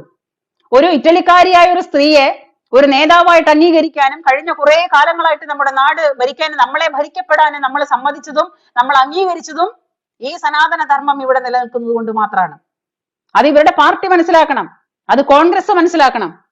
ഈ സനാതന ധർമ്മികള് മറ്റൊരു വിഭാഗമായിരുന്നെങ്കിൽ ഇപ്പൊ കൂടുതൽ, അതായത് കുറച്ച് പോപ്പുലേഷൻ ഒന്ന് കൂടുമ്പോഴേക്കും കോഴിക്കോട് അല്ലെങ്കിൽ മലപ്പുറം ജില്ല, അവിടെ കുറച്ച് പോപ്പുലേഷൻ ഒന്ന് കൂടുമ്പോഴേക്കും ഒരു സ്ഥാനാർത്ഥിയെ നിർത്തുമ്പോൾ അവർക്ക് മുസ്ലിം സ്ഥാനാർത്ഥി തന്നെ മതി എന്ന് പറഞ്ഞിട്ട് നിരത്തിലിറങ്ങി, ഇവിടുത്തെ കുഞ്ഞു കുട്ടികളടക്കം മുസ്ലിം വനിതകളടക്കം നിരത്തിലിറങ്ങിയിട്ട് അപ്പോഴേക്കപ്പോഴേ ബഹിഷ്കരിച്ച ആൾക്കാരാണ് ഈ പറയുന്ന വർഗക്കാര്. നമ്മൾ കണ്ടതാണ്, സത്യസന്ധമായിട്ട് നമ്മൾ കണ്ടതാണ്. മലപ്പുറത്ത് കഴിഞ്ഞ തവണ സ്ഥാനാർത്ഥി നിശ്ചയിച്ചപ്പോ ഞങ്ങൾക്ക് മുസ്ലിം സ്ഥാനാർത്ഥി തന്നെ വേണം, മുസ്ലിം നാമധാരിയായ സ്ഥാനാർത്ഥി തന്നെ വേണം. അതുപോലെ മലപ്പുറം ജില്ലയിൽ കുറച്ച് പോപ്പുലേഷൻ കൂടിയപ്പോ ആ പോപ്പുലേഷനിൽ പറയുന്ന എന്താണ്? ഞങ്ങൾക്ക് മലപ്പുറം ഞങ്ങളുടെ രാജ്യമായിട്ട് ഞങ്ങൾക്ക് തരണം, ഞങ്ങളുടെ നാടായിട്ട് ഞങ്ങൾക്ക് പതിച്ചു തരണം, അല്ലെങ്കിൽ വെട്ടിമുറിക്കണം, കേരളത്തെ വെട്ടിമുറിക്കണം എന്ന് പറഞ്ഞ വർഗക്കാരാണ്. അപ്പോ ഇവിടെ മുസ്ലിം ആൾക്കാർ ജനാധിപത്യം വന്നു കഴിഞ്ഞാൽ, ഈ പറയുന്ന ശരീഅത്ത് നിയമം വന്നു കഴിഞ്ഞാൽ, അല്ലെങ്കിൽ ഇതൊരു മുസ്ലിം രാഷ്ട്രമായി കഴിഞ്ഞാൽ ഈ പറയുന്ന പ്രതാപനൊക്കെ രണ്ടു കാലം നടക്കുവോ ഇവിടെ? എപ്പോഴും നമ്മള് ഇവരുടെ വർഗത്തിന്റെ കാര്യങ്ങളല്ലാതെ, ശരീഅത്ത് നിയമങ്ങളല്ലാതെ, അവരുടെ പിന്നെ ആചാരങ്ങളോ അനുഷ്ഠാനങ്ങളോ അവർ പറയുന്നതോ അല്ലാതെ ഇവിടെ മറ്റെന്തെങ്കിലും കാര്യങ്ങൾക്ക് ജനാധിപത്യം, സോഷ്യലിസം എന്ന് പറയുന്ന സംഗതികൾ പ്രസംഗിക്കാനോ അല്ലെങ്കിൽ ഈ പറയുന്ന ഏകദൈവം തന്നെയുള്ള ആൾക്കാര് ഈ വിശുദ്ധ ഖുറാനിൽ പറഞ്ഞിരിക്കുന്ന സംഗതികളല്ലാതെ ബാക്കി എന്തെങ്കിലും ഇവിടെ നടത്താൻ സാധിക്കുമോ? സ്വതന്ത്രമായി നിന്ന് വായ വന്നത് വിളിച്ചു പറയാനായിട്ട് ഈ പ്രതാപന് സാധിക്കുമോ? തോന്നുന്നുണ്ടോ? ഇവരിതൊക്കെ വിളിച്ചു പറയുമ്പോൾ ഇവർ ചിന്തിക്കണ്ടേ? കഴിഞ്ഞ 10-75 വർഷങ്ങളായിട്ട് ഭാരതത്തെ ഭരിച്ചു മുടിച്ച് കട്ടുമുടിക്കാനായിട്ട് സാധിച്ചത് എന്തുകൊണ്ടാണ്? സനാതന ധർമ്മികൾ എന്ന് പറയുന്ന ഒരു പറ്റം ജനങ്ങൾ ഈ നാട്ടിലുള്ളത് കൊണ്ടാണ്. അവരെ ചവിട്ടിക്കൂട്ടിയാണ് ഈ പറയുന്നത്. ഇപ്പൊ ഈ കുറച്ചു നേരം മുമ്പ് ഞാനിങ്ങനെ പ്രതാപന്റെ ഈ പ്രസംഗം കേട്ടപ്പോഴ്, പ്രതാപന്റെ ഈ ഒരു പ്രസംഗം കേട്ടപ്പോൾ എനിക്ക് വല്ലാത്ത അരോചകമായിട്ട് തോന്നി. ആ അരോചകമായിട്ട് തോന്നിയപ്പോ എന്റെ വളരെ അടുത്ത സുഹൃത്താണ്, ഞങ്ങളുടെ തൊട്ട അയൽവക്കക്കാരനാണ്, കുറെ കാലങ്ങളായിട്ട് കോൺഗ്രസിൽ വർക്ക് ചെയ്യുന്ന, ഇപ്പോ തൃശ്ശൂരിന്റെ ജനറൽ സെക്രട്ടറി ആണെന്ന് തോന്നുന്നു, അദ്ദേഹത്തിന്റെ പേര് ഞാൻ പറയുന്നില്ല. ആ ജനറൽ സെക്രട്ടറിയോട് ഞാൻ വിളിച്ചിട്ട് ഞാൻ പറഞ്ഞു, ഇതാ ഇങ്ങനൊരു വീഡിയോയെ കുറിച്ച് കേൾക്കുന്നുണ്ടല്ലോ, എന്താണ് ഇതിന്റെ സത്യമെന്ന് അറിയുന്നില്ല, എന്തായാലും പറഞ്ഞത് വളരെ എങ്ങനെയൊക്കെ സംസാരിക്കുന്നുണ്ടെങ്കിൽ വളരെ മോശമല്ലേ, അതൊരു രാഷ്ട്രീയ പാർട്ടിയെ ബാധിക്കുന്ന ഒരു വിഷയമാണ്. ഒരു വിഭാഗക്കാരെ മാത്രം പൊക്കി പിടിച്ചുകൊണ്ട് പറയുന്ന ഈ സംഗതികൾ മറ്റുള്ളവർക്ക് കേട്ടാൽ ദഹിക്കണമെന്നില്ല. അത് പറഞ്ഞപ്പോഴേക്കും അദ്ദേഹം ചൂടായി. അദ്ദേഹം ചൂടായിട്ട് എന്നോട് ചോദിക്കാണ്, പിന്നെ താൻ ഇതിനു മുമ്പ് ചെയ്തിരുന്ന വീഡിയോ ഞാൻ കണ്ടിരുന്നു, പ്രതാപനെ കുറിച്ച് പറഞ്ഞത് ശരിയായില്ല, പ്രതാപൻ എന്ത് ചെയ്തിട്ടാണ്, അത് ഞങ്ങളുടെ ഒരു പോഷക സംഘടനയായിരുന്നു, അവർ യൂത്തന്മാരാണ് അവിടെ വന്ന് ചെയ്തത്. പിന്നെ അത് ഞാൻ പറഞ്ഞു, ഞാൻ ഇവിടെ ഇരുന്നു കൊണ്ടല്ലേ ചെയ്യുന്നത്. അപ്പൊ പറയുന്നത്, താൻ അവിടെ ഇരുന്നു കൊണ്ടല്ലേ കേൾക്കുന്നത്, അത് സത്യമല്ല. അതായത് നമ്മുടെ തൃശ്ശൂര് പ്രസംഗിച്ചു പോയതിനു ശേഷം അവിടെ ചാണകവെള്ളം തളിക്കാനായിട്ട് ഇവരുടെ ഒരു പോഷക സംഘടനയാണെന്ന് പറയുന്നു. അവര് വന്നപ്പോഴ് അത് പ്രതാപന്റെ അറിവോടുകൂടിയല്ല എന്ന് പറയുന്നു. ശരി, ഞാൻ സമ്മതിക്കുന്നു. അത് യൂത്ത് സംഘടനയോ അവരുടെ പോഷക സംഘടനയോ കോൺഗ്രസോ പിന്നെ മാർക്സിസ്റ്റോ BJP-യോ ആരാവട്ടെ, ഞാൻ ചോദിക്കുന്നത് ഭാരതത്തിന്റെ പ്രധാനമന്ത്രിയാണ്, ഇന്ത്യൻ പ്രധാനമന്ത്രിയാണ് അവിടെ വന്നത്. ആ ഇന്ത്യൻ പ്രധാനമന്ത്രി വരുമ്പോൾ എല്ലാ പാർട്ടിക്കാരും ഒരുപോലെ സഹകരിക്കേണ്ട ഒരു സ്ഥലമാണത്. അപ്പൊ അവിടെ രാഷ്ട്രീയം ഉണ്ടെന്നുണ്ടെങ്കിൽ നിങ്ങൾ മാറി നിൽക്കുന്നു, ശരി, സമ്മതിക്കാം. അതെ, പ്രധാനമന്ത്രി BJP-യുടെ മാത്രമാണെന്നുണ്ടെങ്കിൽ ആയിക്കോട്ടെ. ഇന്ത്യൻ പ്രധാനമന്ത്രി BJP-യുടെ മാത്രം കുത്തകയല്ല. ഇന്ത്യൻ പ്രധാനമന്ത്രി ഇന്ത്യയുടെ പ്രധാനമന്ത്രിയാണ്. ആ ഇന്ത്യയുടെ പ്രധാനമന്ത്രി ഇത്രയും 140 കോടി ജനങ്ങളാൽ തെരഞ്ഞെടുക്കപ്പെട്ട അദ്ദേഹം ഓട് പൊളിച്ചിട്ടോ അല്ലെങ്കിൽ നൂലുമ കെട്ടിയിറക്കിയതോ അല്ല. അപ്പൊ ഈ അല്പന്മാര് മനസ്സിലാക്കേണ്ട ഒരു വിഷയമുണ്ട്. ഞാൻ ആ വിഷയത്തെ കൂടുതൽ സംസാരിക്കാൻ പോയില്ല, കാരണം വെറുതെ തർക്കിച്ചിട്ട് അയൽവക്കത്തുള്ള ബന്ധം വഷളാക്കണ്ടെന്ന് കരുതിയിട്ട്. രാഷ്ട്രീയം പറഞ്ഞാൽ പലപ്പോഴും പല ബന്ധങ്ങളും അവസാനിച്ചു പോകും. അതുകൊണ്ട് ഞാൻ മനഃപൂർവ്വം ഒഴിവായതാണ്. ഞാൻ ഫോൺ കട്ട് ചെയ്തു, കാരണം അയാളെ പറഞ്ഞു തിരുത്താനായിട്ട് എന്നെ കൊണ്ട് സാധിക്കില്ല. അതുപോലത്തെ സംസാര രീതികളാണ് വരുന്നത്. അപ്പൊ അദ്ദേഹം പറയുന്നതാണ്, പ്രധാനമന്ത്രി സംസാരിച്ച് പോയപ്പോൾ അവിടെ ചാണകവെള്ളം തളിക്കാനായിട്ട് ഞാൻ ഇട്ട വീഡിയോ പോസ്റ്റ് കണ്ടിരുന്നു, അത് വളരെ മോശമായി പോയി എന്ന് പറയുമ്പോ ഞാൻ എന്തിനാ മോശമാക്കുന്നത്? എന്റെ പ്രധാനമന്ത്രി, നമ്മുടെ പ്രധാനമന്ത്രി എന്ന് മാത്രമേ ഞാൻ കരുതുന്നുള്ളൂ. ഞാൻ രാഷ്ട്രീയമല്ല കരുതിയത്. ആ പ്രധാനമന്ത്രി പിന്നെ പൊതു ചടങ്ങിൽ പ്രസംഗിക്കാൻ വന്ന സ്റ്റേജിൽ ചാണകവെള്ളം തളിക്കാനായിട്ടുള്ള യോഗ്യതയൊന്നും ഇനിയിപ്പം കോൺഗ്രസിന്റെ പോഷക സംഘടനയല്ല, കോൺഗ്രസ് മൊത്തം വിചാരിച്ചാലും അത് ചെയ്തത് മോശം എന്ന് മാത്രമേ എനിക്ക് പറയാനുള്ളൂ. അത് വളരെ മോശമാണ്. ഭാരത പ്രധാനമന്ത്രി എല്ലാവരുടെയും പ്രധാനമന്ത്രിയാണ്. അദ്ദേഹം ഒരു കേരളത്തിന്റെ മുഖ്യമന്ത്രിയായിട്ടല്ല വന്നത്, ഭാരതത്തിന്റെ പ്രധാനമന്ത്രിയായിട്ടാണ്. ആ ബഹുമാനം അദ്ദേഹത്തിന് കൊടുക്കണമായിരുന്നു. ആ ബഹുമാനമെങ്കിലും അദ്ദേഹത്തിന് ഇവർ കൊടുക്കണമായിരുന്നു. അത് കൊടുത്തില്ല. അതിന് പകരം ഈ പറയുന്ന എന്റെ സുഹൃത്ത് എന്നോട് വാദിക്കാൻ വരുന്ന അടുത്ത പോയിന്റ് എന്താണെന്നറിയോ? അവർ പറയുന്ന പോയിന്റ് എന്ന് പറഞ്ഞു കഴിഞ്ഞാല് ഈ എന്താ പറയാ, പ്രധാനമന്ത്രി അതിന്റെ ഒരു തടസ്സം നേരിട്ടു. അതായത് പ്രധാനമന്ത്രിയുടെ പേഴ്സണൽ ജീവിതമാണ് എന്റെ മുന്നിലേക്ക് വലിച്ചിടുന്നത്. എന്റെ സുഹൃത്ത് എന്നോട് പറയാണ്, പ്രധാനമന്ത്രി സ്വന്തം ജീവിതത്തില് ഭാര്യയെ ഉപേക്ഷിച്ചവനാണ് പ്രധാനമന്ത്രി. ഞാൻ ചോദിക്കുന്ന, ഭാര്യയും ഭർത്താവിനെയും ഉപേക്ഷിച്ചവരും പിന്നെ സ്വന്തം പേഴ്സണൽ ജീവിതങ്ങളൊക്കെ പല തരത്തിലും പലർക്കും പലതരത്തിലാണ്. എനിക്കും നിങ്ങൾക്കും ഒക്കെയുണ്ട് പേഴ്സണൽ കാര്യങ്ങൾ, ഇല്ലേ? എല്ലാവരും കല്യാണം കഴിച്ചാൽ അതേ ഭാര്യയോട് കൂടി തന്നെ അവസാന കാലം വരെ ജീവിച്ചവരാരും ഇല്ല. ഉണ്ടോ? പലരും ശരിയാവില്ല എന്ന് തോന്നുമ്പോൾ ഡിവോഴ്സ് ആവുന്നുണ്ട്, പലരും ജീവിതത്തിൽ ഇടയ്ക്ക് വെച്ചിട്ട് പിരിയുന്നവരുണ്ട്, പലതരത്തിലും സംഭവിക്കുന്നുണ്ട്. അപ്പൊ അത് മുഴുവനും വലിച്ചിട്ട് പറയാനായിട്ട് അത്രയും ബോധമില്ലാത്തവനാണോ ഇയാളെന്ന് എന്നുപോലും ഞാൻ ചിന്തിച്ചു പോയി. കാരണം പണ്ടത്തെ കാലത്ത് ശൈശവ വിവാഹം എന്ന് പറയുന്ന ഒരു സംഗതി ഉണ്ടായിരുന്നു. ആ ശൈശവ വിവാഹത്തില് എങ്ങാണ്ട് പറഞ്ഞു വെച്ചൊരു ബന്ധമാണ് നരേന്ദ്രമോദിയുടെ ഒരു പേഴ്സണൽ ജീവിതത്തിൽ ഉണ്ടായ ഒരു ബന്ധം. ആ ബന്ധം പൊക്കിപ്പിടിച്ചു കൊണ്ടുവന്നിട്ടാണ് ഇവരിപ്പോ പറയുന്നത്. ഞാൻ ചോദിക്കട്ടെ, കോൺഗ്രസില് ഇത്രയും കാലം നിൽക്കുന്ന ഈ പ്രതാപൻ അടക്കമുള്ള ഈ മാന്യന്മാര് ഇന്നും അന്നും കല്യാണം കഴിച്ച ഭാര്യയുടെ കൂടെ മാത്രം ജീവിച്ചവരാണോ? ഈ പറയുന്ന തൃശ്ശൂരത്തെ ജനറൽ സെക്രട്ടറിയോടും കൂടി കേൾക്കാനാ ഞാൻ ചോദിക്കുന്നത്. ഈ കോൺഗ്രസ് എന്ന് പറയുന്ന പാർട്ടിയുടെ നേതാക്കന്മാരില്, കോൺഗ്രസ് എന്ന് പറയുന്ന പാർട്ടിയിൽ ഈ കണ്ട കാലം കൂടെ നിന്നിരുന്ന സീനിയർ ആയിട്ടുള്ള ജൂനിയർ ആയിട്ടുള്ള എല്ലാ നേതാക്കന്മാരോടും കൂടിയിട്ട് ഞാൻ ചോദിക്കുന്നത്, നിങ്ങൾ കെട്ടിയ പെണ്ണിനെ മാത്രമേ നിങ്ങൾ മുഖം കണ്ടിട്ടുള്ളൂ, വേറൊരു പെണ്ണുങ്ങളെ നിങ്ങൾ കണ്ടിട്ടില്ലേ? അങ്ങനെ പറയുമ്പോ നരേന്ദ്രമോദി കല്യാണം കഴിച്ചു, ഭാര്യയെ ഉപേക്ഷിച്ചു, എന്ത് ഉളുപ്പുണ്ടോ ഇതൊക്കെ പറയാനായിട്ട്? ഒരു സരിതാ നായർ എന്ന് പറയുന്ന ഒരു സ്ത്രീയെ ആദ്യ അവസാനം മുതൽ ഒന്നാക്കിയ കോൺഗ്രസ്സുകാരാണ് പറയുന്നത് നരേന്ദ്രമോദി പിന്നെ കല്യാണം കഴിച്ചിട്ട് ഭാര്യയെ ഉപേക്ഷിച്ചവനെന്ന്. നരേന്ദ്രമോദി കല്യാണം കഴിച്ച എന്ത് ശൈശവ വിവാഹത്തില് അന്നത്തെ കാലത്ത് നടന്നൊരു ഏതോ കാലത്ത് നടന്നൊരു ചടങ്ങ്. ആ ചടങ്ങിൽ ഉണ്ടായിരുന്ന ഭാര്യയെ ഉപേക്ഷിച്ചു നരേന്ദ്രമോദി. അത് അദ്ദേഹത്തിന്റെ പേഴ്സണൽ കാര്യമല്ലേ? ഇവിടുത്തെ കലാകാരന്മാര്, സാംസ്കാരിക നായകന്മാര്, അല്ലെങ്കിൽ സിനിമ അഭിനേതാക്കള്, കവികള്, കവയിത്രികള്, ഇങ്ങനെ വേണ്ട എല്ലാ തലത്തിലുള്ള പബ്ലിക് ആയിട്ടുള്ള സാംസ്കാരിക നായകന്മാരെ നോക്കിയാൽ ആരൊക്കെയാണ് ഒറ്റ ഭാര്യയായിട്ട് ജീവിച്ചവര്? എത്ര പേരുണ്ടാവും? വിരലിൽ എണ്ണാവുന്നവര് മാത്രം, വെറും വിരലിൽ എണ്ണാവുന്നവര് മാത്രം. അങ്ങനെ ഉള്ളപ്പോഴാണ് പറയുന്നത് പ്രധാനമന്ത്രി കല്യാണം കഴിച്ചിട്ട് ഭാര്യയെ ഉപേക്ഷിച്ചവനാണെന്ന്. അദ്ദേഹത്തിന്റെ മേലേക്ക് ചാർത്തപ്പെടാനായിട്ട് കണ്ട ഒരു കുറ്റമാണ് ഈ പറയുന്നത്. അല്ലാതെ ഈ കണ്ട കാലം ഭരിച്ചിട്ട് ഇത്രയും രൂപയുടെ അഴിമതി നടത്തിയില്ലേ, ഇത്രയും രൂപയുടെ കുംഭകോണം നടത്തിയില്ലേ, ഇത്രയും രൂപ കട്ടെടുത്തില്ലേ എന്ന് പറയാൻ ഒരു വാക്കുകൊണ്ട് പോലും ഇല്ല. അതാണ് ആ മനുഷ്യന്റെ പ്ലസ് പോയിന്റ്. ഇന്ന് നരേന്ദ്രമോദിയെ ജനങ്ങൾ അംഗീകരിക്കുന്നുണ്ടെങ്കിൽ അദ്ദേഹത്തിന്റെ പ്ലസ് പോയിന്റ്, അദ്ദേഹം വളർത്തിയെടുത്ത അദ്ദേഹത്തിന്റെ സ്വഭാവ രീതികള്, അദ്ദേഹം നാടിനു വേണ്ടി ചെയ്യുന്ന പല കാര്യങ്ങളും, അതൊക്കെയാണ് ഈ ലോകത്തെ ജനതകൾ അദ്ദേഹത്തിന് കൊടുക്കുന്ന പ്ലസ് പോയിന്റ് അല്ലേ? അപ്പോ അതേപോലത്തെ ഒരു മാന്യനായ, ഇത്രയും ഒരാളെ കൊണ്ടും ഒരു രൂപയുടെ പോലും അഴിമതിയോ അല്ലെങ്കിൽ കട്ടുതീറ്റയോ ഒന്നുമില്ലാതെ മാന്യമായിട്ട് ഇന്നത്തെ തീയതി വരെ ഒരാൾക്കും വിരൽ ചൂണ്ടാൻ പറ്റാത്ത രീതിയിൽ ഒരു പൊതുപ്രവർത്തകൻ അത് പ്രവർത്തിച്ചെങ്കിൽ അതാണ് ആ മനുഷ്യന്റെ ബഹുമാനം. അതാണ് ആ മനുഷ്യനിലേക്ക് പാർട്ടി മറന്ന് എല്ലാവരെയും ആ മനുഷ്യനിലേക്ക് അടുപ്പിക്കാനായിട്ടുണ്ടായ കാരണം. ഏറ്റവും വലിയ പ്ലസ് പോയിന്റ് അതാണ്. അഴിമതിയില്ല, അഴിമതിയില്ല. ഒരു വാക്കുകൊണ്ട് പോലും, ഒരു രൂപ കൊണ്ട് പോലും അദ്ദേഹത്തിന്റെ നേരെ അഴിമതി പറയാനായിട്ട് സാധിക്കില്ല. അപ്പോ ഏതായാലും ശരി, കാലങ്ങൾ ഒരുപാട് മുന്നോട്ട് പോകുമ്പോ ചെയ്തു കൂട്ടിയ എല്ലാ തോന്നിവാസങ്ങൾക്കും കാലം തന്നെ മറുപടി കൊടുക്കും. ആ കാലം തന്നെ മറുപടി കൊടുത്തതാണ് ഇത്രയും കാലത്തിനിടയ്ക്ക് അവസാനം വന്നു നിൽക്കുന്ന ഒരു പപ്പുമോൻ ഉണ്ടല്ലോ കോൺഗ്രസില്. ആ പപ്പുമോന് യാതൊരു തരത്തിലുള്ള വകതിരിവുമില്ലാതെ, യുക്തിബോധവുമില്ലാതെ, എവിടെ എങ്ങനെ പറയണം, എന്ത് ചെയ്യണം എന്നൊന്നും അറിയാതെ ഇതുപോലൊരു പപ്പുമോനെ കൊടുത്തെങ്കിൽ അത് കാലം കൊടുത്ത മറുപടിയാണ് ഗണ്ഡി കുടുംബത്തിന്. ഗണ്ഡി കുടുംബത്തിന് കാര്യം നടന്നു കഴിഞ്ഞപ്പോ മഹാത്മാഗാന്ധിയെ വരെ ചവിട്ടി തള്ളിയ വർഗമാണ് ഈ ഗണ്ഡി കുടുംബം. മഹാത്മാഗാന്ധിയുടെ ഗാന്ധിസം വെച്ചിട്ട് ആ ഗാന്ധിസത്തിന്റെ പേരില് ഇന്ന് ഇട്ട് നടക്കുന്ന, അതായത് വടി പോലെ തേച്ച ഉണക്കി കൊണ്ടു നടക്കുന്ന കോൺഗ്രസ്സുകാരന്റെ ഈ പറയുന്ന വടി പോലെ ഉണക്കി നടക്കുന്ന അവന്റെ കുപ്പായമടക്കം, ആ വെള്ള കുപ്പായമടക്കം അതിന്റെ പുറകില് കാരിരുമ്പ് കറുത്ത കളറുള്ള സ്വഭാവങ്ങളാണ്. അത് വേണം കരുതാൻ.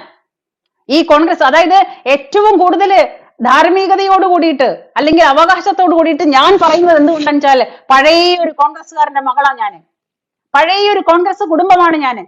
ആ പഴയ ഒരുപാട്, എന്റെ അച്ഛൻ ഏറ്റവും നല്ല മൂത്ത കോൺഗ്രസ്സുകാരനായിരുന്നു. ഒരു സ്വാതന്ത്ര്യ സമരത്തിൽ പങ്കെടുത്ത ഒരു മനുഷ്യൻ കൂടിയായിരുന്നു എന്റെ അച്ഛൻ, ഒരു സ്വാതന്ത്ര്യ സമര സേനാനി. അദ്ദേഹം 10 പൈസ പോലും സ്വാതന്ത്ര്യ സമര സേനാനികൾക്ക് പെൻഷൻ കൊടുക്കുന്നുണ്ടെന്ന് കേട്ടപ്പോ ഞങ്ങൾക്ക് പട്ടിണിയായിട്ട് കൂടി, പട്ടിണി കിടന്ന് വളർന്ന ഒരാളാണ് ഞാന്. അങ്ങനെ പട്ടിണി കിടക്കുമ്പോ കൂടി സ്വാതന്ത്ര്യ സമര സേനാനികൾക്ക് പെൻഷൻ അനുവദിച്ചിട്ടുണ്ടെന്ന് പറയുമ്പോ ആ പെൻഷൻ പോലും വേണ്ടെന്ന് വെച്ച ഒരാളാണ് എന്റെ അച്ഛൻ. അങ്ങനെയുള്ള ഒരു പഴയ കോൺഗ്രസ്സുകാരന്റെ മകളാണ് ഞാന്. ഒരുപാട് നല്ല ആദർശങ്ങൾ പഠിപ്പിച്ച, ഒരുപാട് നല്ല, അതായത് എന്ത് ബുദ്ധിമുട്ട് വന്നാലും, കഷ്ടപ്പാട് വന്നാലും, എന്ത് ബുദ്ധിമുട്ടുകൾ വന്നാലും മുണ്ടു മുറുക്കി എടുത്താലും അന്യന്റെ മുതൽ ആഗ്രഹിക്കാതെ ഉള്ളത് കൊണ്ട് കഴിയണമെന്ന് ജീവിതം പഠിപ്പിച്ച ഒരു അച്ഛന്റെ മകളാണ് ഞാൻ.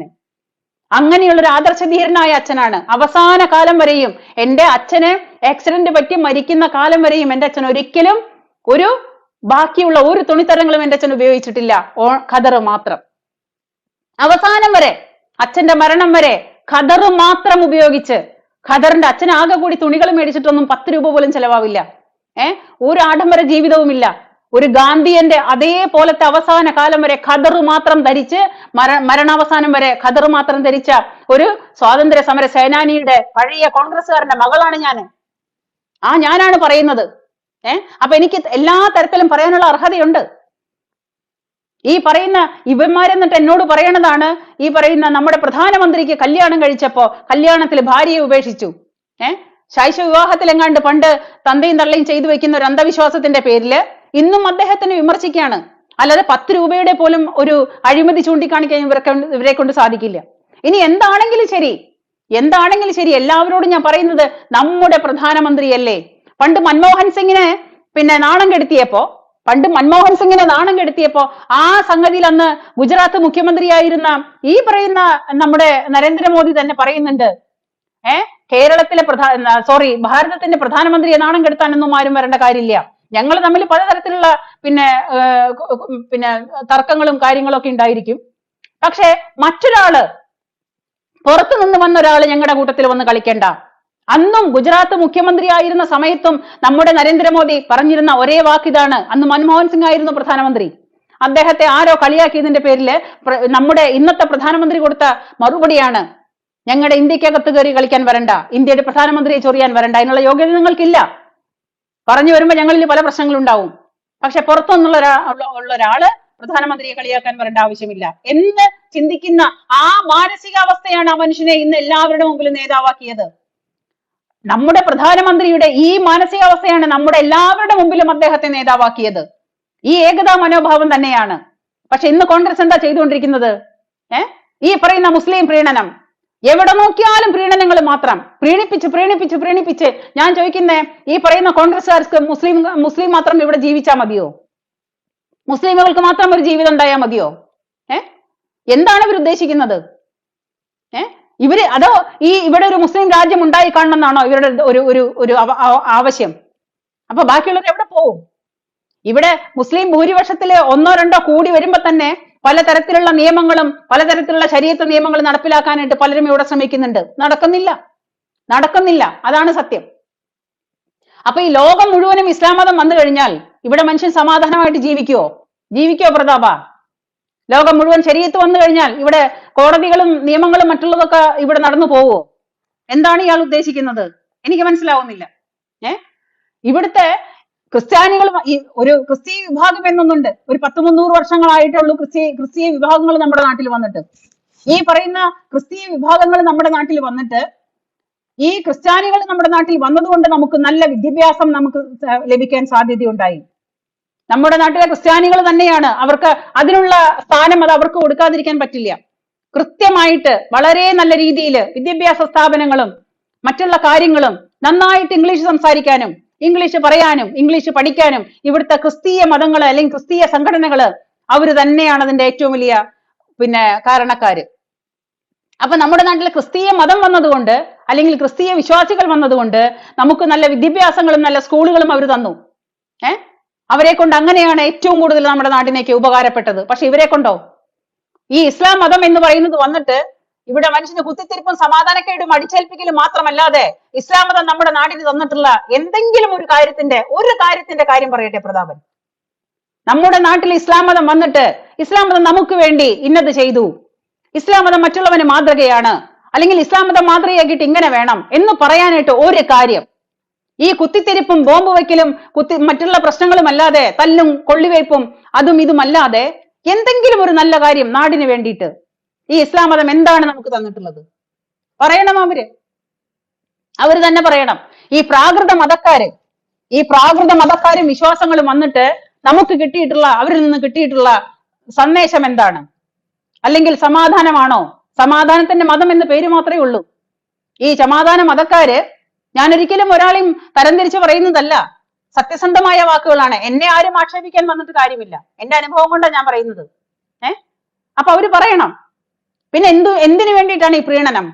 എന്തിനു വേണ്ടിയിട്ടാണ് പ്രീണനം? ആരെ കാണിക്കാനാ? മനുഷ്യരെല്ലാവരും തുല്യരല്ലേ? പാർട്ടിയോ രാഷ്ട്രീയമോ മാറ്റിവെച്ചാൽ മനുഷ്യരെല്ലാവരും തുല്യരല്ലേ? ഒരു കൂട്ടർ ബഹുദൈവ വിശ്വാസികളോ ഏകദൈവ വിശ്വാസികളോ അല്ലെങ്കിൽ പള്ളിയിൽ പോകുന്നവരോ ചർച്ചിൽ പോകുന്നവരോ ആരോ ആവട്ടെ, ഇവരെ എല്ലാവരെയും കീറി മുറിച്ചാൽ കാണുന്നതും ഒക്കെ ഒരേ കളറിലുള്ള ചോരയല്ലേ? പിന്നെന്തിനാണ് ഈ പ്രീണനം? ആരെയാണ് ഇവർ പേടിക്കുന്നത്? ഇപ്പൊ ഈ മുസ്ലിം പ്രീണനത്തിന്റെ ഏറ്റവും വലിയ അവസാനത്തെ എക്സാമ്പിൾ എന്താണെന്നറിയോ?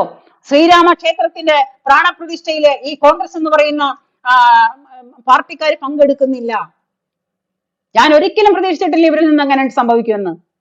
അവസാന കാലം വരെയും, മരണപ്പെടുന്ന അവസാന നാളുകളിൽ വരെ റാം എന്ന് മാത്രം ഉരുവിട്ടുകൊണ്ടിരുന്ന ഒരു മഹാത്മാവിന്റെ ഒരു പാർട്ടിയാണ് ഈ പറയുന്ന ഇന്ത്യൻ നാഷണൽ കോൺഗ്രസ്. ആ കോൺഗ്രസ്സുകാർ പറയുന്നത് ശ്രീരാമന്റെ അയോധ്യ ക്ഷേത്രത്തില് പ്രാണപ്രതിഷ്ഠയിൽ അവർക്ക് പങ്കെടുക്കാൻ സൗകര്യമില്ല, അവർ പങ്കെടുക്കുന്നില്ല. അത് പൊക്കോട്ടെ, കുഴപ്പമില്ല, പങ്കെടുക്കണ്ട. ഈ കാണിക്കുന്നത് കൈയുള്ളവൻ കാണിക്കുമ്പോ കണ്ണുള്ളവൻ കാണുമെന്നെങ്കിലും കോൺഗ്രസ്സുകാരെ നിങ്ങൾ ചിന്തിക്കണം. നിങ്ങൾ ഒരു പറ്റം മുസ്ലിങ്ങളെ മാത്രം പ്രീണിപ്പിച്ച് ജീവിച്ചാല് ബാക്കിയുള്ളവരും മനുഷ്യരാണ്. ഇവിടുത്തെ ഹിന്ദുവും ഇവിടുത്തെ ക്രിസ്ത്യാനികളും മനുഷ്യരാണ്. അവർക്ക് അവരുടെ വിശ്വാസങ്ങളും അവരുടെ പള്ളികളും പ്രാർത്ഥനകളും വേറെയാണെന്നുണ്ടെങ്കിലും എല്ലാ കാര്യത്തിലും ഏകതയിൽ നോക്കുമ്പോൾ എല്ലാവരും മനുഷ്യരാണ്. എല്ലാവർക്കും അവരവരുടെ വിശ്വാസങ്ങളാണ് വലുത്. ആ ഒരു കൂട്ടരുടെ വിശ്വാസം മാത്രമാണ് വലുതെന്ന് പറഞ്ഞിട്ട് ഘോരഘോരം പ്രസംഗിക്കുമ്പോ മറ്റുള്ളവരെ അടിച്ചു താഴ്ത്തുന്നത് എന്തിനാ? അതെന്തിനാണെന്നാണ് നമ്മുടെ ചോദ്യം. കുറെ കാലമായി നമ്മൾ ഇത് കാണുന്നു. കഴിഞ്ഞ 10-25 കൊല്ലം ഭാരതം ഭരിച്ച് മുടിച്ച് ഇതേപോലത്തെ പ്രീണനം കാണിച്ച് ഈ വോട്ട് ബാങ്ക് ഉണ്ടാക്കി. നിങ്ങൾ വോട്ട് ബാങ്കിന് വേണ്ടിയിട്ടാണ് ഈ കാണിക്കുന്നതെങ്കിൽ നിങ്ങളിപ്പം എവിടെ നിന്ന് എവിടെ വരെ എത്തി? നിങ്ങൾ കാണിക്കുമ്പോ ഭാരതത്തിലെ ജനങ്ങൾ കാണുന്നു. നിങ്ങൾ കാണിക്കുമ്പോ ഭാരതത്തിലെ ജനങ്ങൾ അത് കാണുന്നു, മനസ്സിലാക്കുന്നു. ജനങ്ങളെ പഠിപ്പിച്ചാ പഠിക്കുമല്ലോ. നമ്മളെ എല്ലാവരെയും പഠിപ്പിച്ചാൽ നമ്മൾ പഠിക്കും, ഇല്ലേ? അപ്പൊ നമ്മളെ പഠിപ്പിച്ചു തന്ന നമ്മളിപ്പോ പഠിച്ച് പാസ്സായിക്കൊണ്ടിരിക്കുകയാണ്. ഇനി എന്തു പറഞ്ഞു വന്നാലും അതൊന്നും മായാൻ പോകുന്നില്ല. അവസാനം വന്നിട്ട് ഇപ്പൊ ഇവർ ചെയ്ത അക്രമമാണ്. ആ അക്രമത്തിൽ അവരെ കൊണ്ട് വിനാശകാലെ വിപരീത ബുദ്ധി, കോൺഗ്രസ്സുകാരെ വിനാശകാലെ വിപരീത ബുദ്ധി. നിങ്ങൾ ഈ കേരളത്തിലെങ്കിലും കിടന്നിട്ട് ഇങ്ങനെ ജീവിച്ചു പോകുന്നുണ്ടെങ്കിൽ അവിടെയും കൂടെ കോൺഗ്രസ് മുക്ത ഭാരതം എന്ന് വരാനുള്ള അവസാനത്തെ ആണിയാണ് നിങ്ങൾ അടിച്ചിരിക്കുന്നത്. ഞാനിത് വെല്ലുവിളിക്കുന്നതല്ല, സത്യമായ കാര്യം ഞാൻ പറയുന്നത്. ഒരു ഭാരതത്തിന്റെ അയോധ്യ ക്ഷേത്രത്തിന്റെ ഒരു തർക്ക ഇത് കഴിഞ്ഞിട്ട് അവിടെ ഒരു ക്ഷേത്രം വരുമ്പോൾ ആ ക്ഷേത്രത്തിന്റെ പ്രാണപ്രതിഷ്ഠയില് പങ്കെടുക്കാനായിട്ട് നിങ്ങളൊരു രാഷ്ട്രീയ പാർട്ടി, കഴിഞ്ഞ കുറെ കൊല്ലങ്ങളായിട്ട് ഭാരതം ഭരിച്ച ഒരു പാർട്ടി എന്നുള്ള നിലയ്ക്ക് നിങ്ങൾക്ക് പൂർണ്ണ ഉത്തരവാദിത്തം ഉണ്ടായിരുന്നു. അപ്പൊ നിങ്ങൾക്ക് ഹിന്ദുവിനെ വേണ്ട, നിങ്ങൾക്ക് പൊന്നാനി പോയാ മതി, നിങ്ങൾക്ക് അവര് മാത്രം മതി, നിങ്ങൾക്ക് മുസ്ലിം പ്രീണനം മാത്രം മതി. ഈ പറയുന്ന സതീശനായാലും ഈ പ്രതാപനായാലും എവരിലെ ഏതു മനുഷ്യരെ എടുത്താലും ശരി, എവർക്ക് അവര് മാത്രം മതി, നമ്മൾ വേണ്ട. സനാതനികൾ വേണ്ടേ വേണ്ട, ബഹുദൈവ വിശ്വാസികൾ വേണ്ടേ വേണ്ട, ക്രിസ്ത്യാനികൾ തീരെയും വേണ്ട. എന്ത്? ഇവർക്ക് ഇവർ മാത്രം മതി, ഇവര് മാത്രം സന്തോഷിച്ചാൽ മതി എന്നാണ് ഇവരുടെ ഒരു ധാരണ. അപ്പൊ നമ്മളും അത് കണ്ടുകൊണ്ട് മുന്നോട്ട് പോയാൽ മതി. ഇവിടുത്തെ ഓരോ കോൺഗ്രസ്സുകാരന്റെയും, അതായത് ഇത്രയ്ക്കും തരം താഴ്ന്ന രീതിയിൽ ചിന്തിക്കാൻ കഴിയുമെന്ന് എല്ലാവരെയും ഉൾക്കൊള്ളാൻ സാധിക്കണം. ഒരു രാഷ്ട്രീയ പാർട്ടിക്ക് എല്ലാവരെയും ഉൾക്കൊള്ളാൻ സാധിക്കണം. അതാണ് അവരുടെ ഏറ്റവും വലിയ വിജയം. അപ്പൊ ആ മനുഷ്യരെ അവർക്ക് ഒരു വിഭാഗക്കാര്, അതായത് ഹിന്ദു എന്ന് പറയുന്ന സനാതന ധർമ്മികള്, അതവിടെ ചവിട്ടി കൂട്ടിയാലും നെഞ്ചത്ത് കയറിയാലും അവിടെ കിടന്നോളും, എവിടെയും പോവില്ല, കാലിന്റെ അടിയിൽ കിടന്നോളും. ബാക്കിയുള്ളവർ അങ്ങനെയല്ല, അവരെ ഇങ്ങനെ പ്രീണിപ്പിച്ചുകൊണ്ട് ഇങ്ങനെ വാഴ്ത്തിപ്പാടി പ്രീണിപ്പിച്ച് ഇങ്ങനെ ഇരിക്കണം, അപ്പോഴേ ശരിയാവുള്ളൂ. പക്ഷേ ഈ വാഴ്ത്തിപ്പാട്ടും ഈ പ്രീണനവും എല്ലാം അവസാനം കൊണ്ട് എത്തി നിൽക്കുന്നത് എവിടേക്കാണ്? ഇവിടെ സനാതന ധർമ്മ വിശ്വാസം എന്നൊരു സംഗതി ഇവിടെ ഇല്ലായിരുന്നെങ്കിൽ, ഇവിടെ ശരീഅത്ത് നിയമമായിരുന്നെങ്കിൽ ഈ ഭൂമിയിൽ ജീവിച്ചു പോവാനായിട്ട് പ്രതാപ നിങ്ങളടക്കമുള്ള കോൺഗ്രസ്സുകാരെ കഷ്ടപ്പെട്ടു പോയേനെ നിങ്ങൾ. അതൊക്കെ നിങ്ങൾക്കറിയാം. പക്ഷെ എന്നാലും നിങ്ങൾ അങ്ങനെ ചെയ്യുള്ളൂ. കാരണം നിങ്ങളുടെ പഴയ ചോര അങ്ങനെയാണ്. നിങ്ങളുടെ ചോരയിൽ കിടക്കുന്നത് ഈ പറയുന്ന ഇസ്ലാം മതമാണ്. കോൺഗ്രസ്സുകാരെ നെഹ്റു കുടുംബത്തിന്റെ പഴയ ചോരയിൽ കിടക്കുന്നത് ചരിത്രമൊന്നും ഞാൻ പറയുന്നില്ല, ഈ പറയുന്ന ഇസ്ലാം മതമാണ്. അതുകൊണ്ടാണ് നിങ്ങൾക്ക് ഈ പറയുന്ന വർഗങ്ങൾ മാത്രം മതി എന്നുള്ള ചിന്താഗതി വന്നത്. നാളെ എനിക്ക് എന്ത് സംഭവിച്ചാലും എന്റെ അയൽവക്കക്കാരൻ വരെ എന്നോട് ഭയങ്കരമായിട്ട് ഗർവിച്ചേക്കുന്നതാണ്. എനിക്ക് എന്ത് തന്നെ ആയാലും കുഴപ്പമില്ല, സത്യമാണ് ഞാൻ പറയുന്നത്. നമ്മൾ വേർതിരിവ് കണ്ടാൽ അത് സഹിക്കാൻ പറ്റില്ല. എന്തായാലും വേർതിരിവ് എന്നും വേർതിരിവ് തന്നെയാണ്. ഒരിക്കലും പൊതുസമൂഹത്തിൽ വേർതിരിവോടുകൂടി ചിന്തിക്കരുത്. സത്യസന്ധമായിട്ട് ചിന്തിക്കണം. എല്ലാവരെയും ഒരുപോലെ കാണാനുള്ള മനസ്സുണ്ടാവണം. നിങ്ങളുടെ ഉള്ളിന്റെ ഉള്ളിൽ എന്തു തന്നെയാണെങ്കിലും കൂടി നമ്മൾ പുറത്തേക്ക് കാണിക്കരുത്. അത് കാണിച്ചാൽ മറ്റുള്ളവൻ അത് വേദനിക്കപ്പെടും. അങ്ങനെ വേദനിപ്പിക്കാൻ പാടില്ല. ഏകതാ മനോഭാവം വേണം ആർക്കായാലും, ഏത് നേതാവായാലും ശരി. അത് BJP ആയിക്കോട്ടെ, കോൺഗ്രസ് ആയിക്കോട്ടെ, അല്ലെങ്കിൽ മുസ്ലിം കമ്മ്യൂണിസ്റ്റ് ആയിക്കോട്ടെ. ഈ പറയുന്ന 3 പാർട്ടിക്കാർ, ഇപ്പൊ നമ്മുടെ നാട്ടിലുള്ള 3 പാർട്ടിക്കാരായാലും ശരി, വേർതിരിവ് കാണിച്ചാൽ ആരും സഹിക്കില്ല, ആരും കണ്ടു നിൽക്കില്ല. കാരണം നമ്മൾ 2ാം കൂടിയൊന്നുമല്ല, 1ാം കൂടി തന്നെയാണ്. എല്ലാവർക്കും ഒരുപോലെ, എല്ലാവരും ഒരുപോലെ ടാക്സ് കൊടുത്തിട്ട് എല്ലാവരും ഒരുപോലെ കഷ്ടപ്പെട്ടിട്ട് ജീവിക്കുന്ന നാട്ടില് ഒരു കൂട്ടരെ മാത്രം പ്രീണിപ്പിച്ചുകൊണ്ട് ആരും മുന്നോട്ട് പോയാൽ അതൊന്നും അധികകാലം നിലനിൽക്കാൻ പോകുന്നില്ല. അത് തന്നെയാണ് കോൺഗ്രസിന് സംഭവിക്കാൻ പോകുന്നത്. കോൺഗ്രസ് സ്വയം മുടിഞ്ഞുകൊണ്ടിരിക്കുക, കോൺഗ്രസ് സ്വയം നശിച്ചുകൊണ്ടിരിക്കുക, സ്വയം നാണം കെട്ടുകൊണ്ടിരിക്കുക. അതുപോലത്തെ പ്രവർത്തികളാണ് അവരുടെ കയ്യിൽ നിന്ന് വരുന്നത്. അപ്പോ ഇവരുടെ കൂട്ടത്തില്, ഈ പറയുന്ന കോൺഗ്രസ്സുകാരുടെ പഴയ ഫാമിലിയിലെ പഴയ കുടുംബക്കാരുടെ കൂട്ടത്തില് ഏതിന്റെയൊക്കെ DNA ടെസ്റ്റ് നടത്തി കഴിഞ്ഞാൽ ഈ പറയുന്ന ഇസ്ലാം മതക്കാരൊക്കെ ആയിരിക്കും കൂടുതലും എന്നാണ് ഞാനും വായിച്ച ചരിത്രത്തിൽ നിന്ന് ഞാനും മനസ്സിലാക്കിയിട്ടുള്ളത്. അതൊന്നും ഞാൻ കൂടുതൽ പറയുന്നില്ല. അതൊക്കെ വലിയൊരു അവസ്ഥയായിട്ട് മാറും. അതുകൊണ്ട് ഞാനൊന്നും പറയുന്നില്ല. എല്ലാവരും ജീവിക്കണം നമ്മുടെ നാട്ടില് ഒരുപോലെ സമാധാനത്തോടു കൂടിയിട്ട്. അത് ഇസ്ലാം മതമായാലും ക്രിസ്ത്യൻ ആയാലും ഹിന്ദു ആയാലും എല്ലാവർക്കും ജീവിക്കാൻ, ഈ ഭൂമിയിൽ ജനിച്ചവന് ഇവിടെ ജീവിക്കാനായിട്ട് അവകാശമുണ്ട്. ഇത് ആരുടെയും അപ്പന്റെ വകയല്ല. നമ്മുടെ ഭാരതം എല്ലാവർക്കും ഒരുപോലെ, അതായത് സഹിഷ്ണുതയോട് കൂടിയിട്ട് എല്ലാവരെയും കൊണ്ട് എല്ലാവർക്കും ഒരുപോലെ സ്ഥാനം കൊടുത്തുകൊണ്ട് ജീവിക്കേണ്ട ഒരു നാടാണ് ഭാരതം. അതാണ് ഭാരതത്തിന്റെ വിജയം. അവിടെ നിലനിൽപ്പുള്ളൂ. അത്രയേ എനിക്ക് പറയാനുള്ളൂ. അത് പ്രതാപനായാലും ശരി, കോൺഗ്രസ് പാർട്ടി ആയാലും ശരി, ഇവരോടൊക്കെ എനിക്ക് ഇതേപോലെ സാധാരണ ഒരു വീട്ടമ്മ എന്നുള്ള നിലയ്ക്ക്, ഒരു പഴയ കോൺഗ്രസ്സുകാരന്റെ മകൾ എന്ന നിലയ്ക്ക് എനിക്ക് പറയാനുള്ളത് ഇത്രയൊക്കെ തന്നെയുള്ളൂ. അപ്പോ ഇത്രയും നേരം എന്നെ കേട്ട എല്ലാവർക്കും നന്ദി, നമസ്കാരം. ജയ് ഹിന്ദ്.